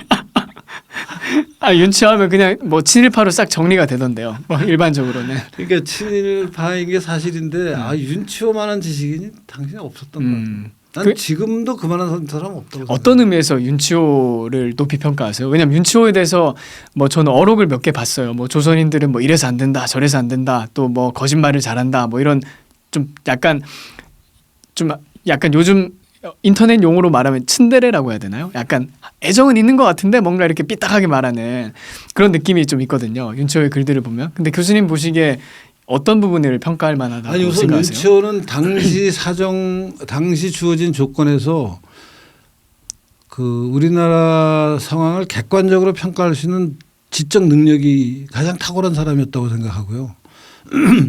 막 유학도 일찍 해서 뭐 언어도 영어로 일기까지 쓴 분이니까 언어 능력도 탁월했고 세상을 보는 눈도 탁월했고 이승만하고도 교분이 굉장히 많았고 그 당시에 뭐라고 할까요? 그렇지만 그 양반이 친일을 했지만 예컨대 정권 권력을 가지고 친일하는 건 아니잖아요. 그 사람은 일본을 우리가 따라야 될 모델 국가로 본 거지. 권력을 가지고 일본하고 막 이완용 같이 뭐 혹은 또 그 당시에 여러 사람들이 있는데 그러니까 그런 사람들은 권력을 가지고 친일을 한 거 아니에요. 이완용은 아니죠. 윤치호는 권력을 가지고 친일한 건 하나의 지식인이었으니까요. 네, 그냥 지식인으로 자기가 판단해서 그렇게 얘기한 거라 나는 그 부분이 그렇게 비난받아야 될 일인지 일본이 우리보다 앞서 있는 나라이면 틀림없으면 우리의 모델을 일본으로 하자 하는 얘기 할 수 있는 거 아닌가. 그러니까 우리가 뭐 배울 점 배우자 뭐 그런 차원이었다고 생각하면 될까요? 그렇죠. 아까 교수님 뭐 이승만에 대해서 놀라운 점은 말씀해 주셨는데 앞으로 이제 나오게 될 시간을 달리는 지도자 뭐 거기서 언급을 하시겠지만 아쉬운 점 뭐 그것도 잠깐 언급을 하셨어요. 어떤 느낌으로 말씀하셨는지 좀 얘기를 해주시죠. 그러니까 이승만 대통령을 보면요, 또 이제 좀 편하게 뭐라 그러나 당대를 같이 산 게 아니고 지금 뭐 한 두 세대 아래에서 내가 평가하는 거 아니에요. 두세 세대 아래서. 근데 보면은 1956년에 대통령이 돼서 60년에 다음번 대통령까지 되겠다고 하다가 4.19를 맞고 3.15 부정선거하고 4.19를 맞고 이제 물러나셨는데 56년에 대통령이 될 때 나이가 79. 나이가 79이에요. 1956년이면 79입니다. 나이가 80이에요. 그때부터 이제 4년 동안 대통령을 하면서 후반에 가면요. 지금 바이든 같이 치매기가 오세요. 그렇게 생각하면 되겠네요. 바이든 같은 상태였다. 지금 바이든 같은 거예요. 그러니까 바이든은 그래서 지금 다음번 대통령 자리를 아예 이제 못 나가게 주변에서 막아버렸잖아요. 본인은 하겠다고 했는데 너 그거 하면 안 되겠다. 그렇죠. 압박을 줘가지고. 그래서 해리스라고 해서 물론 정권 재창출은 실패했지만 그래도 미국은 바이든을 보고 저건 이제 안 되겠다라는 시스템이 작동해서 바이든을 주저앉혔잖아요. 우리는 그게 없었던 거예요. 이승만 대통령이 정말 중요한 일을 많이 하셨고 멀쩡할 때는 이 치매의 어떤 그 증상이 없을 때는 여전히 정확한 판단을 하시는 분인데 확실히 그때는 총기가 쇠퇴하고 있었다는 그러니까 거예요. 총기가 들어왔다 나갔다 할 때예요. 들어왔다 근데 이게 언제 들어오고 언제 나간지를 모르니까 이 양반이 막 엉망인 결정을 하는 것도 말년에 가면은 근데 나중에 보면 결국 다 이제 건강 때문에 그런 거거든요. 그러니까 그런 부분이 너무 아쉽더라고요. 그게 대통령을 망치는 거예요. 본인의 레거시를 망치는 거. 본인이 그러니까. 본인을 망치는 거예요. 안타깝더라고요. 정말 눈물이 앞을 가리더라고요.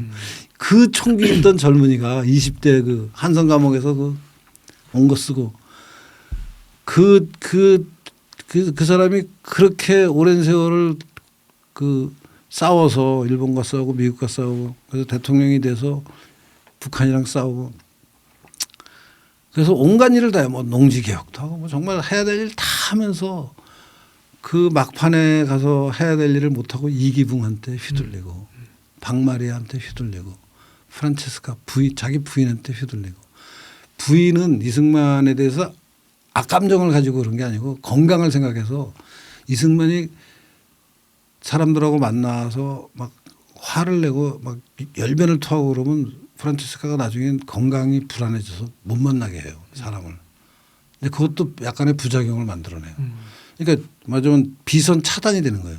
이승만이 아무리 자기하고 생각이 다른 사람이라도 만나서 대화를 하고 이 쟁점에 대해서 의견을 교환하고 해야 제대로 된 의사결정을 하는데 마지막이 되면 프란체스카와 이기붕과 박마리아가 딱 둘러싸고 인해 장막이 생기는 인해 거예요. 장막에서 만나는 사람을 여기서 미리 걸러버려요.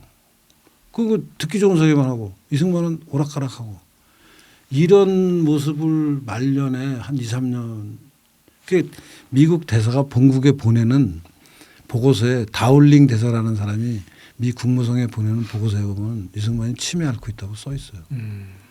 그러니까 전조 증상이 그때 나타나고 있었네요. 그걸 보니까 진짜 눈물이 앞을 가리더라고요. 왜 이렇게까지 요때 56년에 그만두셨으면 얼마나 좋았을까. 후계자를 잘 골라서. 그렇죠. 그때 철기 이범석을 시켰으면 돼요. 아 이범석. 네. 저는 오히려 그 이범석은 많이 생각 안 해봤는데 백선엽도 참 괜찮았을 것 같다는 생각을 많이 해요. 백선엽. 네. 백선엽도 그때 당시에 뭐 사성 장군이었고 네. 미군이랑도 굉장히 그럼요. 원활한 커뮤니케이션 하고 그럼요. 있었잖아요. 네. 미국 같은 경우에도 전쟁 영웅들이 다 대통령 하니까요. 그렇죠. 네. 그러니까 그런 케이스가 있었는데 이제 그걸 내려놓지 못한 게 좀 아쉽다. 이제 그렇게 이해하면 되겠네요. 그러면. 본인이 역할을 스스로 줄이는 노력을 정말 100% 완벽한 지도자가 되려면은 자기의 노세와 함께 이제 나는 내 역할을 스스로 줄이면서 권력 테이퍼링을 해야 된다 그런 거네요. 이제 다른 사람이 이 자리에 들어오는 준비를 스스로 해줬어야 되는데 그 부분에서 아쉽더라고요. 본인이 정신이 멀쩡하실 때는 너무 잘해 여전히. 근데 왔다 갔다 하니까. 왔다 갔다 하는 대책이 없는 거예요. 그렇죠. 그것 때문에 뭐 이승만 대통령 본인에게도 큰 오점이 남았지만 또 대한민국 역사에 큰 아픔이 또 많이 생겼잖아요. 네, 그런 것 때문에. 그게 아쉽더라고요. 근데 이승만에 대해서 사실 뭐 얘기하려면 끝도 없겠지만 뭐 오늘 뭐 교수님 제한된 시간 가운데 우리가 대화를 하고 있으니까요. 오해가 많이 있어요. 이승만 대통령에 대한 오해. 뭐 그중에 대표적인 게 그 한강다리 폭파 사건인데요. 거기에 대해서 일반 대중들이 가장 오해하고 있는 게 어떤 거고 진실이 뭔가요? 그러니까 일반 대중들은 이승만 대통령이 자기만 살라고 폭파 직전에 서울 시민 여러분 안심하십시오. 뭐 북한군이 침략했지만 우리 국군이 잘 싸우고 있어서 여러분들 걱정 안 하셔도 됩니다. 그리고 자기만 이제 다리 넘어가고 사람들이 후퇴하는 그 한강 인도교를 폭파해서 민간인까지 많이 죽게 했다. 사실상 런승만이라는 얘기잖아요. 그게 이제 네. 줄여서 런승만으로 이제 희화화가 되면서 사람들 사이에 많이 이제 오해를 받고 있는데 실제 그러니까 그 당시 전쟁이 나서 이승만 대통령이 전쟁에 관한 구체적인 방송을 하는 거는 27일 밤 10시예요. 6월 27일이요. 6월 27일. 그러니까 25일 새벽 4시인가에 전쟁이 나고 이 48시간 한 50시간 그러니까 6.25가 6월 25일 날 나고 6월 26일 6월 27일 저녁 10시에 이승만 대통령이 유일하게 직접 육성으로 방송을 한 게 있습니다. 근데 그게 그동안은 이제 방금 말씀드린 대로 이승만 대통령이 육성으로 방송을 하면서 이제 자기는 그 대전에서 녹음을 해서 방송한 거거든요. 이미 한강다리를 넘어갔는데 서울 시민한테 안심하라는 내용으로 방송을 해서 자기는 혼자 살고 서울 시민들은 다음 날 2월 28일 한강 서울이 적의 수중에 넘어가거든요. 바로 넘어가게 했다라는 식으로 오해를 하는데 그렇지 않고 그 27일 날 방송한 원고를 미군이 감청을 해서 영어로 텍스트화한 게 있어요. 그걸 제가 이제 이번에 자유일보에 연재할 때 그걸 찾았어요. 그래서 그 미군의 감청 결과인 내용을 보면은 이승만 대통령이 어떤 방송을 했는지가 100% 나오는데 핵심 내용은 이거예요. 북한이 침략을 했는데 우리 국군이 열심히 전방에서 싸우고 있지만 무기가 없어서 굉장히 어려운 상황이다. 그런데 다행히 미군이 우리를 도와주기로 해서 이제 그 육로와 해로로 군 뭡니까 무기가 이제 곧 우리한테 전달이 되고 또 미군이 직접 우리한테 와서 도와주기로 해서 여러분 조금만 참으면은 우리가 남북 통일의 과업을 이룩할 수 있다. 지금 전장에서 싸우고 있는 군인들한테 너무 고맙다.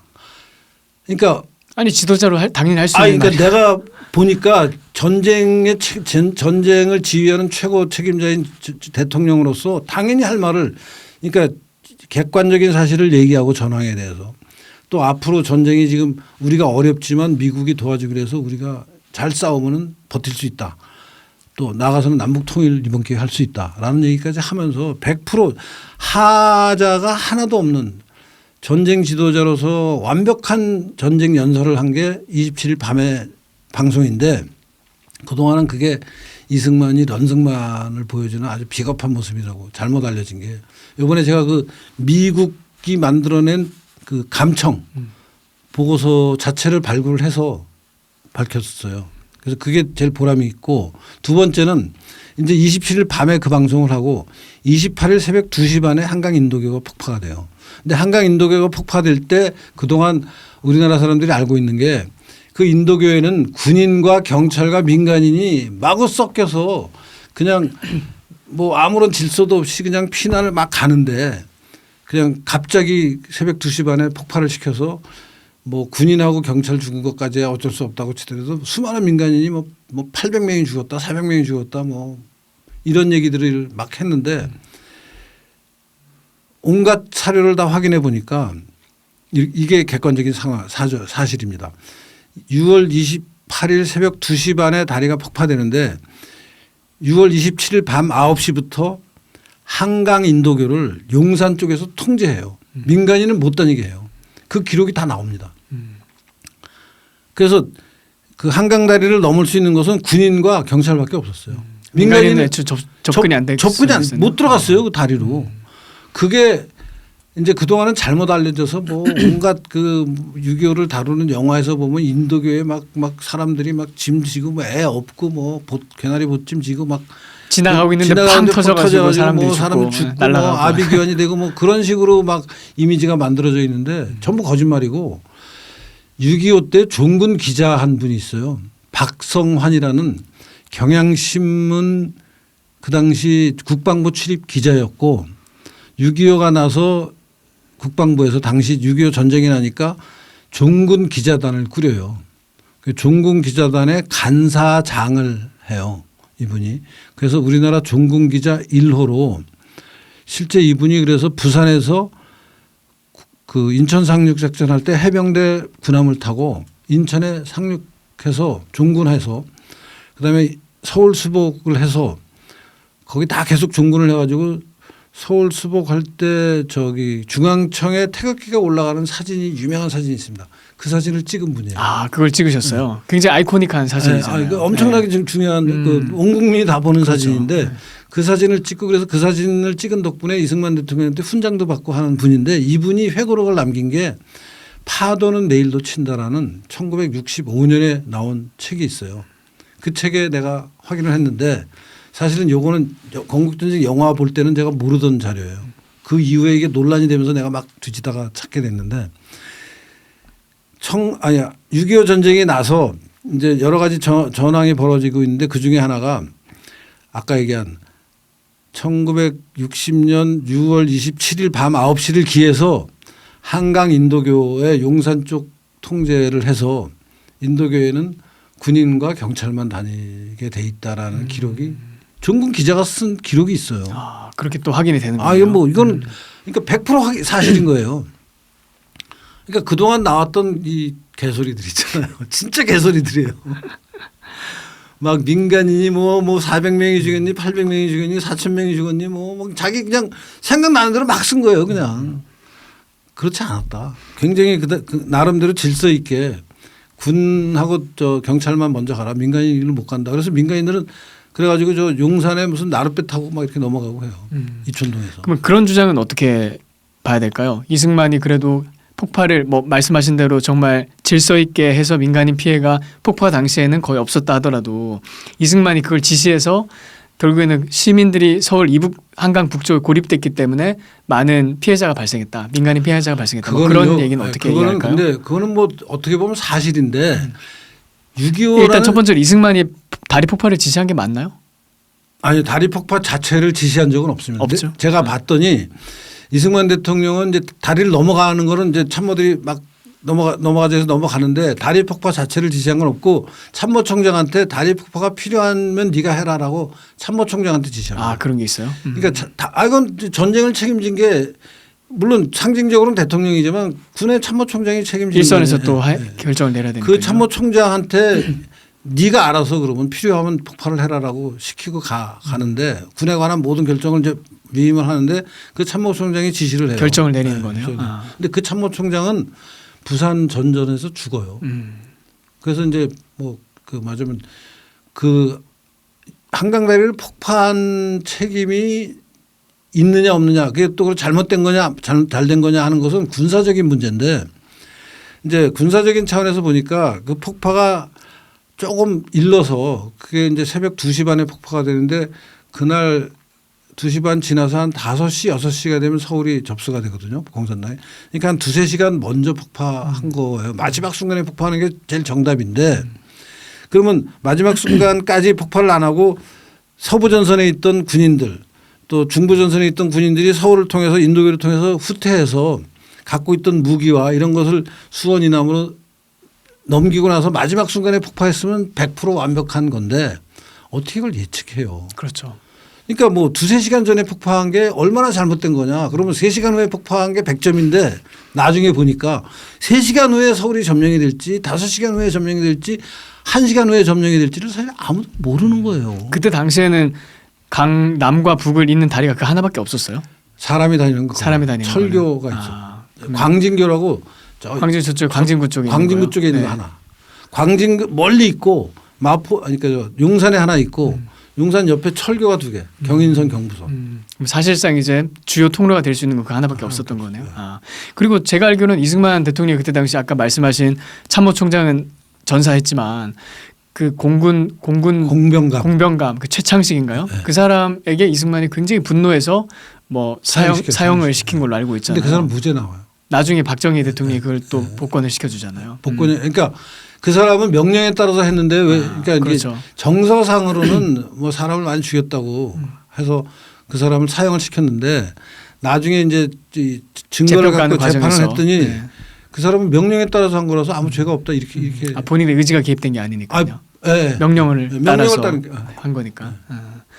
그러니까 저도 그때 당시 이승만이 만약 거기에 대해 사형 선고를 뭐 이렇게 압박을 할 정도면 그러니까 이승만 정권 안에서 사형이 당할 정도면 이승만은 거기에 대해서 뭐 어떤 책임이 없다고 할 수 있지 않나 저는 이제 그렇게 생각을 하고 있었거든요. 근데 뭐 교수님 설명을 들으니까 좀 더 클리어하게 좀 정리가 되네요. 예, 그 부분이 워낙 거짓말이 많잖아요.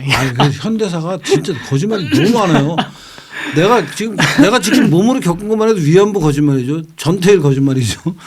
뭐 거짓말이 너무 많아. 그다음에 뭐 한강 인도교도 다 거짓말인 거고 정한기 박사 얘기 들으니까 김구도 다 거짓말이야. 이게 그러니까 현대사가 제대로 된 게 하나도 없어 지금. 근데 교수님은 그 학창 시절에 김구에 대해서 어떻게 배우셨어요? 아유 훌륭한 사람으로 훌륭하다. 배웠죠. 그러니까 그때부터 그게 시작이 됐던 거네요. 그러면. 아 말도 마요, 말도 마요. 그러니까 난 아유. 김구가 실체를 오늘 이번에 정황희 박사님이 알게 되고 진짜 뒤통수 한 대 맞는 느낌이고, 야 이게 뭐 이렇게 현대사가 개판이면은 이거 진짜 그래서 교육을 바로 잡아요. 아 근데 그 개판의 뿌리가 깊네요. 이게 뭐 단순히 뭐 정교조 때 시작된 그런 정도가 아니고. 이거는 사실은 김구 우사화는 박정희 5.16이 4.19의 연장임을 주장하면서 이승만을 부정하는 어떤 그 힘에 그 당시 분위기가 이렇게 편승을 하면서 만들어낸 거예요. 그러니까 김구를 띄우면서 이승만을 이제 절하시키는 그런 하나의 내러티브가 만들어졌다고 봐야 되겠네요. 그러니까 박정희 대통령이 잘한 것도 많지만 또 아쉬운 게 당연히 모든 지도자가 그렇잖아요. 그러니까 거기 안에 또 아쉬운 게 이 김구에 대한 그 띄우기 그 작업은 뭐 분명하게 언급을 해야 될 것 같아요. 너무 뛰었어요. 네, 네, 그렇죠. 그리고 또 이승만에 대해서 하나 또 되게 재밌었던 게 교수님이 자유일보 연재하신 글 저도 봤는데요. 이승만이 당시에 이게 해방정국이었죠. 1945년에서 48년까지 미국이 뭐 좌우 합작 같은 걸 밀어붙이면서 대한민국의 이 한반도의 그 연합 정부를 세우려고 하는 그런 움직임이 있었고 또 이승만을 몰아내려는 노력도 많이 했었잖아요. 미국 정부 차원에서. 그때 이승만이 사설 정보기관을 운영했다라는 그 사실을 교수님 이번 글을 통해서 밝혀내셨어요.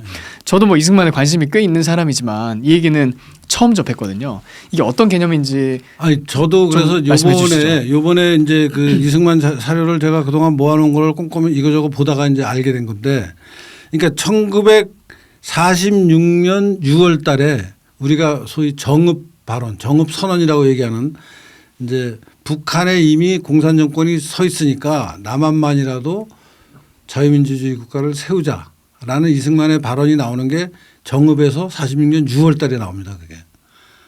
근데 그때가 미 군정은 좌우 합작을 적극 추진하면서 이승만을 왕따시키고 있을 때예요. 근데 이승만이 사설 정보기관을 운영하면서 보고서를 받아서 본 게 17건의 보고서가 실체 글씨로 쓴 보고서가 17개가 있어요. 그게 연세대 이승만 문서라는 그 거기에 이제 막 한문으로 써 있는 글자로 된 거를 모여 있는 게 있는 것을 요번에 제가 좀 들여다보면서 거기 내용을 봤더니, 그러니까 46년 6월 7월 8월 9월, 그러니까 46년 6월에 정읍 발언, 46년 7, 8, 9월에 이 사설정보기관의 이승만에 대한 보고서, 그다음에 46년 10월 11월에 미국이 한국 문제를 유엔으로 넘깁니다. 그러니까 굉장히 사실은 대한민국이 설 수 있느냐 못 서느냐 하는 갈림길이에요. 그러니까 일제가 폐망되고 나서 당연히 우리나라 사람들 입장에서는 그냥 대한민국이라는 나라가 쓸 줄 알았지만 우리끼리 나라를 만드는 줄 알았는데요. 북한은 공산당이 먹었고 남한은 미군이 와서 좌우 합작을 한다고 난리를 치고, 그래서 뭐 이게 좌우 합작 나라가 되는 건지 좌우 합작 되면 동구같이 결국 공산당한테 나라가 넘어가는 건지 굉장히 어려울 때 이승만이 그럼 북한에 공산 정권이 섰으니까 남한에는 자유민주주의 국가를 남한만이라도 세워야 된다라는 얘기를 했고, 그 결정으로 미군정하고 싸우면서 이제 유엔으로 넘어가잖아요. 이게 미군정이 그래서 이승만을 막 구박하고 무시하고 따돌리고 하다가 이승만은 미국 가서 미국 국무성을 설득하려고 미국을 갑니다. 그래서 미국 가서 막 로비하고 그러다가 이제 돌아오는데 그 사이에 7, 8, 9월에 17건의 이승만의 정세 판단을 도와주는 보고서가 작성이 돼요. 그 보고서 내용들이 되게 재밌습니다. 그게 이승만이 지시한 거예요? 그러면 그런 걸 만들려고요? 이승만의 지시로 시작됐는지 아니면 이승만 주변에 있는 분들이 이승만에게 이런 거를 우리 해야 됩니다고 해서 이승만이 최소한 오케이를 한 거죠. 이승만이 주도적으로 지시했는지 아니면 주변에서 먼저 이니셔티브를 쥐고 얘기를 해서 이승만이 오케이를 한 건지까지는 아직 구별이 안 돼요. 근데 기록이 남아 있는 것을 다 정리해서 내년에 연세대 이승만 연구원에서 책을 내기로 했어요. 아, 굉장히 의미 있는 작업이네요. 곧 분량 문서 전체를 정확히 번역하고 그다음에 이제 번역에 더해서 그 내용을 가지고 해설을 하는 게 붙어야 될 것 같아요. 그러니까 예컨대 이런 게 있습니다. 뭐 김구가 어떤 특정 시점에 김구가 목포 가서 어떤 발언을 했다. 근데 이 발언은 뭐 남북 뭐 합작을 위한 발언이다. 뭐 그런 이제 제목에 붙은 글이 요새 그 보고서를 제가 봤더니 요새 한편에 월간 시사 잡지, 월간 조선. 그러니까 그때 당시로 따지면 뭐 사실상 사설 국정원 같은 그런 느낌으로 봐야 될까요? 그러니까 국내외 현안에 대해서 온갖 정보를 이제 모아서 글로 만들어서 이승만한테 보고를 한 거예요. 그거를 보고 이승만이 아, 이 문제는 이렇게 봐야겠구나 저렇게 봐야겠구나 하는 중요한 참고 자료로 썼던 것 같아요. 그게 교수님 보시기에 어떤 대한민국 건국에 있어서 좀 나름 영향을 줬다고 생각하시나요? 그 단체가? 나는 그 시점이나 이런 게 굉장히 중요한 시점이 아까 얘기한 대로 딱 중간에 끼어 있으니까요. 꼭 그 사이 딱 끼어 있고 이승만이 미군정이 그때까지는요. 이승만을 따시키기 전까지는 미군정이 자체적으로 생산한 온갖 정보 보고 있잖아요. 그 고문관들 정세 판단하는 고문관들이 쓰는 보고서에서부터 밑에서 실제 벌어진 일들이 군정으로 다 보고가 되잖아요. 그게 이승만한테 갔어요 한 번씩. 그러니까 지도자급의 사람이니까 공급해 줘야겠다 생각하고 줬던 거네요. 갔는데 미군정이 이승만을 따시키면서 좌합작에 반대하니까 따를 시키면서 딱 다 끊어버려요. 그러니까 이승만한테는 아무런 정보 보고가 안 올라가는 상황이 된 거예요. 그러니까 깜깜이 상황이 되게 된 거네요. 그거를 타개하는 이승만이 타개하는 방법으로 자체 정보기관을 만들어서 운영을 했어요. 사실 잘 모르는 부분인데 나도 깜짝 놀랐어요. 이게 굉장히 중요하구나. 그래서 정리하고 있어요. 근데 저는 뭐 일단 거기서 참 기대가 돼요. 그 이제 교수님 정리하시고 거기 혹시 작업에 같이 참여하세요? 교수님도? 아 내가 주도. 주도해서 너무 기대가 되네요. 그 내용이 뭔지도 참 궁금한데 참 놀라운 건 이승만의 그 삶을 이렇게 반추해 보면 이 사람의 그 문제 해결 능력이 너무 탁월해요. 문제 해결 능력. 보통 웬만한 정치인들은 위기가 오면 그냥 주저앉잖아요. 주저앉거나 그냥 아각거리다가 쓰러지죠. 그렇죠. 아무 생각 없이 그냥. 뭐 어디 소리 소문 없이 사라지거나 아니면 뭐 미국 가서 처박혀 있거나 뭐 그런 건데 야 이승만에게 정말 전 특별한 이 기프트라고 보는 거는 이 상황 돌파 능력, 문제 해결 능력. 이거는 정말 독보적이고 천부적인 감각이 있는 것 같아요. 주도 면밀해요. 굉장히 면밀해요. 그러니까 그냥 대충 하는 게 아니에요. 나중에 보면 다 이유가 있어요. 다 근거가 있고. 그런 치밀함이 있는데 이것도 이승만 대통령이 그냥 그 당시에 그러면 무대뽀로 김구는 무대뽀거든요. 무대뽀로 간 게 아니고 온갖 정보를 보고 판단해서 그걸 분석해서 결론을 내고 끌고 가는 거니까. 저는 사실 그 참 이승만의 이 문제 해결 능력에 대해 생각하면서 방공포로 석방 있잖아요. 그 부분에 대해서 전 최근 백선엽 그 책을 봤어요. 뭐 내가 물러서면 나를 쏴라 3권으로 된 거. 그때 당시 이제 한국 전쟁에 대해서 좀 관심이 있어가지고 봤는데 거기 이제 백선엽 개인 시각으로 방공포로 석방 시기에 대한 어떤 회고가 나오더라고요. 근데 그때 이승만이 이제 뭐 정전을 미국이 압박하는 상황에서 이승만은 뭐 단독 북진을 하겠다 이러면서 계속 고집을 피우고 있었죠. 근데 그 상황에서 이제 이승만이 타겟책으로서 방공포로 석방이라는 카드를 쓰는데 그 쓰는 과정에서도 보니까 헌병사령부를 따로 만들더라고요. 그 당시에 그러니까 그 용도로 만들더라고요. 그전 헌병사령부 없었는데 원용도 맞아요. 그 장군을 딱 세워가지고 헌병사령부를 창설을 새로 하면서 뭔가 칩을 만드는 거죠. 그리고 나서 정말 전 이승만이 이 사람 진짜 천재구나 생각했던 게 백선엽을 따로 빼놓더라고요. 한쪽으로 싹 제껴놓고 싹 제껴놓고 백선엽에 대해는 그 얘기를 전혀 말하지 않고 원영도하고 소통을 하면서 이 사람이 주도해서 일을 처리하게 하더라고요. 말하자면 백선엽을 정치 현장에 스포일 안 시키려고 그렇죠. 보호하는 거야. 정확하게 교수님 보셨네요. 그래서 이제 나중에 이제 이승만이 레디 고 해가지고 원영도 일을 저지르고 나니까 미군 입장에서 난리가 났잖아요. 원영도 이 개새끼 그러면서 이승만이 나쁜 놈 미치광이 이러면서 욕을 하는데 이제 백선엽은 전혀 피해를 안 받고 보존이 돼 있잖아요. 그러니까 나중에 미군이 화가 좀 가라앉았을 때 협상을 할 때 백선엽을 쓰더라고요. 왜냐하면 이 사람 스포일 안 돼 있으니까요. 그러니까 그런 걸 보면서 이 사람은 진짜 대단하다.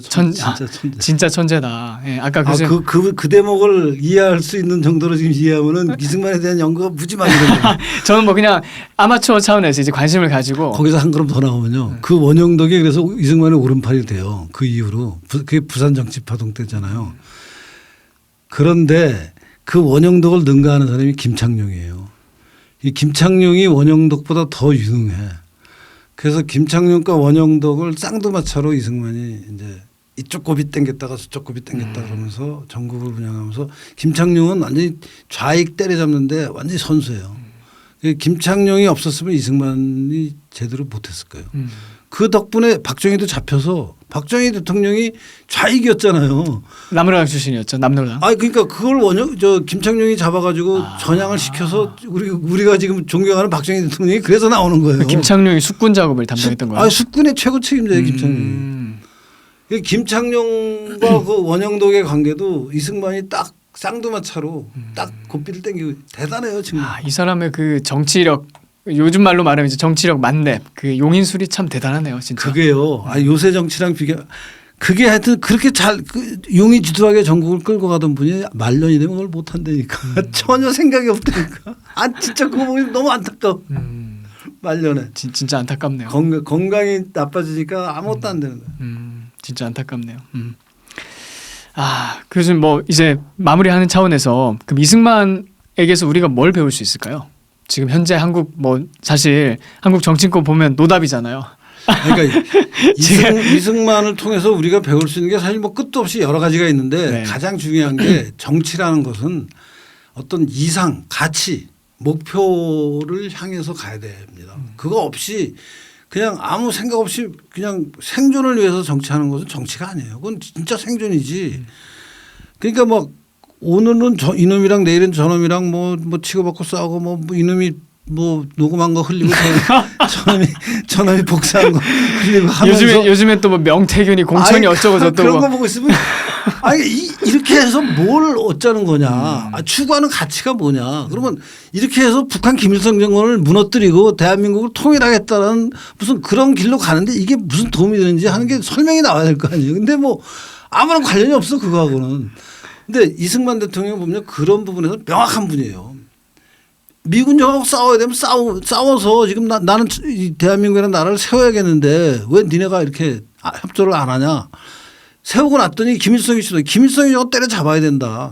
그래서 뭐 미군은 계속 이승만이 북한을 침공할까 봐 막잖아요. 그걸 계속 이리 찌르고 저리 찌르고 해서 6.25 전쟁 나고 나서 서울서 보고 나서 결국 38선 넘어가잖아요. 처음에는 못 가게 해요. 38선을. 그렇죠. 그 넘어가는 걸 또 이승만이 단독 북진 명령을 하잖아요. 단독 북진 명령하고 결국 메가더가 이제 동의하게 하고 해서 결국 넘어가고 하여튼 그런 여러 가지가 이승만은 정치를 왜 하는지에 대한 명확한 목표와 가치가 있었는데 지금 정치인들은 뭐 명태균 같은 사람은 말할 것도 없고 그 사람 뭐 너무 이상한 사람이고. 그러니까요. 네. 뭐 지금 현직 대통령이신 우리 윤 대통령 하여튼 일본하고 관계는 잘 했는데 북한을 그럼 어떻게 좀 없애겠다라는 원대한 좀 계획을 갖고 계신지. 그렇죠. 그런 게 좀 그냥 말로만 그냥 뭐라 그러지. 대가를 치르게 하려. 네. 그리고 자유도 얘기 많이 하시고 나서 뭔 자유가 나아졌는지 사실 전 모르겠거든요. 대가를 치르게 해서 북한을 없애겠다는 건지 북한하고 같이 가겠다는 건지 좀 명확하게 좀. 근데 저는 그 가치에 대한 말씀 뭐 저도 정말 동의하고요. 지금 현대 정치, 그러니까 국제 정치 상황에서 이승만이랑 제일 비슷한 캐릭터가 누구일까 했을 때 저는 그 네타냐후인 것 같아요. 이스라엘에. 네, 뭐 네타냐후. 그러니까 그 사람도 보면 자국 뭐 평가는 분분하죠. 그 사람이 잘하고 있다 못하고 있다 이런 건 분분하지만 싸우잖아요.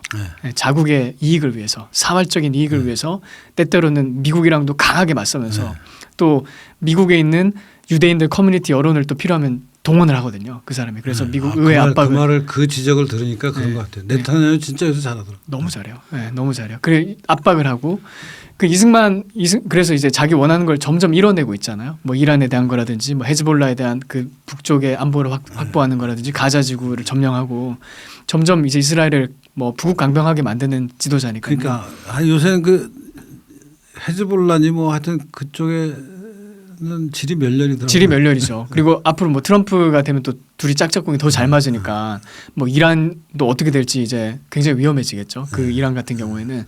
근데 저는 이제 그걸 보면서 이승만에 참 놀라웠던 거는 그것도 이제 송재영 교수님 번역하신 그 기사였던 것 같은데 거기 보니까 그 교수님 아시겠지만 미국 사람들은 정치인들하고 이렇게 교감을 하고 싶어 하잖아요. 그래서 한국에는 별로 없는데 뭐 라디오 쇼 토크 같은 거 들어보면 전화해가지고 궁금한 걸 꼭 물어봐요. 뭐 나 오하이오에 있는 웬디입니다. 이러면서 내가 지금 아들이랑 이런 갈등을 겪고 있는데 어떻게 해결하면 좋을까요? 뭐 이런 식으로 정치인하고 이렇게 그 라디오 쇼 호스트들한테 그런 굉장히 데일리한 질문을 많이 캐주얼하게 물어보거든요.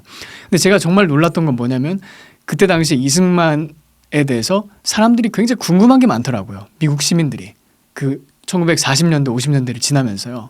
뭐 나는 뭐 어디 저기 그 뭐 네브라스카에 살고 있는 텀인데요. 이승만 대통령님 뭐 이렇게 자유를 위해서 싸워주셔서 감사합니다. 이런 거는 우리가 어떻게 해결하면 좋을까요? 공산주의와 싸우기 위해서 미국에서 난 어떤 노력을 할 수 있을까요? 그러니까 이런 이름을 물어보는데 그러니까 거기서 알 수 있는 거는 이승만이라는 사람이 그때 당시에 미국에서도 그 하우스홀드 네임이었구나. 저는 그런 생각을 했어요. 그러니까 미국 사람들이 그냥 이름만 되면 이승만 하면 한국의 지도자 이렇게 딱 각인이 되는 그 네임 레코그니션이 있는 그러니까 그게 이승만의 또 굉장히 큰 힘이 아니었나 생각이 들어요. 그럼요. 예. 예를 들어서 지금 미국에 있는 저기 뭐 중부나 뭐 미국 동부 서부에 있는 사람들한테 캘리포니아에 있는 사람들한테 한국 대통령이 누구야 그러면 제 생각에는 뭐 100명 중에 한 10명도 모를 것 같아요. 모르죠. 10명도 뭐예요? 한 5명도 모를 것 같아요. 예. 근데 이승만은 그런 지명도 그리고 그때는 그 미군이 또 한국 와서 싸웠잖아요. 6.25 때. 그렇죠. 예. 여러 가지 이승만이 당시 미국 정치의 핵심 그 인물 중에 하나였죠. 맞아요. 미 의회에 가서 연설하고 뭐 니네 미국 비겁하다 왜 중국하고 안 싸우냐 그러고 욕하고 뭐 그걸 생중계 다 했는데 그렇죠. 뭐. 예. 그리고 항상 미국 현지인들하고 놀잖아요. 예. 현지인들하고 놀아서 그 사람들이 네트워크를 가동하고 지금 한국에서는 뭐 미국 가서 활동하는 분들 보면 다 그냥 한인 모임 가가지고 호텔 빌려가지고 뭐 바베큐 먹으면서 그냥 얘기하고 만담회하는 형식인데 확실히 그때 이승만은 정말 뭔가 다르더라고요. 예, 다르더라고요. 그럼 교수님 뭐 이승만이 아까 가치 지향적인 정치를 했다 하시는데 이승만이 추구했던 그 가치가 뭘까요? 결국 우리나라 결국에는 그거를 오늘 한국 정치권에도 적용을 할 수 있을 것 같은데요. 너무 뻔한 얘기지만 자유예요. 자유로운 나라 그리고 반공 공산주의는 안 된다 하는 것을 명확히 했고 자유를 추구했고 그 자유로운 나라를 추구한 덕분에 우리가 자유를 지금 누리고 살고 있는데 그 자유를 이승만이 보장해 줬던 만큼 충분히 우리가 발전시키지 못하고 뭐 윤미향 같은 사건도 겪고 그러면서 지지부진하게 지금 우리가 제대로 지금 이어받지 못하고 있는 거 아닌가 하는 반성도 좀 해야 되고. 네. 교수님 진짜 마지막으로 교수님 요즘에 뭐 삶이 낙이 있으세요? 요새 저 얼마 전에 제가 가족들하고 같이 여행을 했는데 제가 손녀가 있어요. 6살짜리 손녀인데 이 손녀가 이제 미국에서 그러니까 우리 아들이죠. 제 아버지하고 살면서 나하고 일주일 넘게 같이 살아본 게 처음이에요. 그러니까 굉장히 그 어색한 할아버지지. 근데 한 일주일 같이 이렇게 지내보니까 되게 손녀랑 노는 게 좋더라고요. 너무 좋아요. 손녀가 정신을 잃겠어 그냥. 손녀가 그런가요? 아니 진짜 아들하고 달라요. 아들딸하고 달라요. 완전히 그냥 정신을 잃어요 내가. 얘가 그냥 뭐라 그러면은 정말 내가 민망스럽게 얘가 뭐 해달라는지 완전히 그냥 정신을 잃고 해줘요 그냥. 완전히. 야, 그거 정말 새로운 경험입니다. 정말. 요즘에 그게 그러면 낙이시네요. 가족 그걸 하고 이제 하다가 이제 그 여행이 끝났어요. 그래서 이제 미국 돌아갔는데 보고 싶어요. 눈에 아른아른해. 네. 네. 교수님 오늘 시간 내주셔서 감사합니다. 아이고 고맙습니다. 불러주셔서. 네. 네.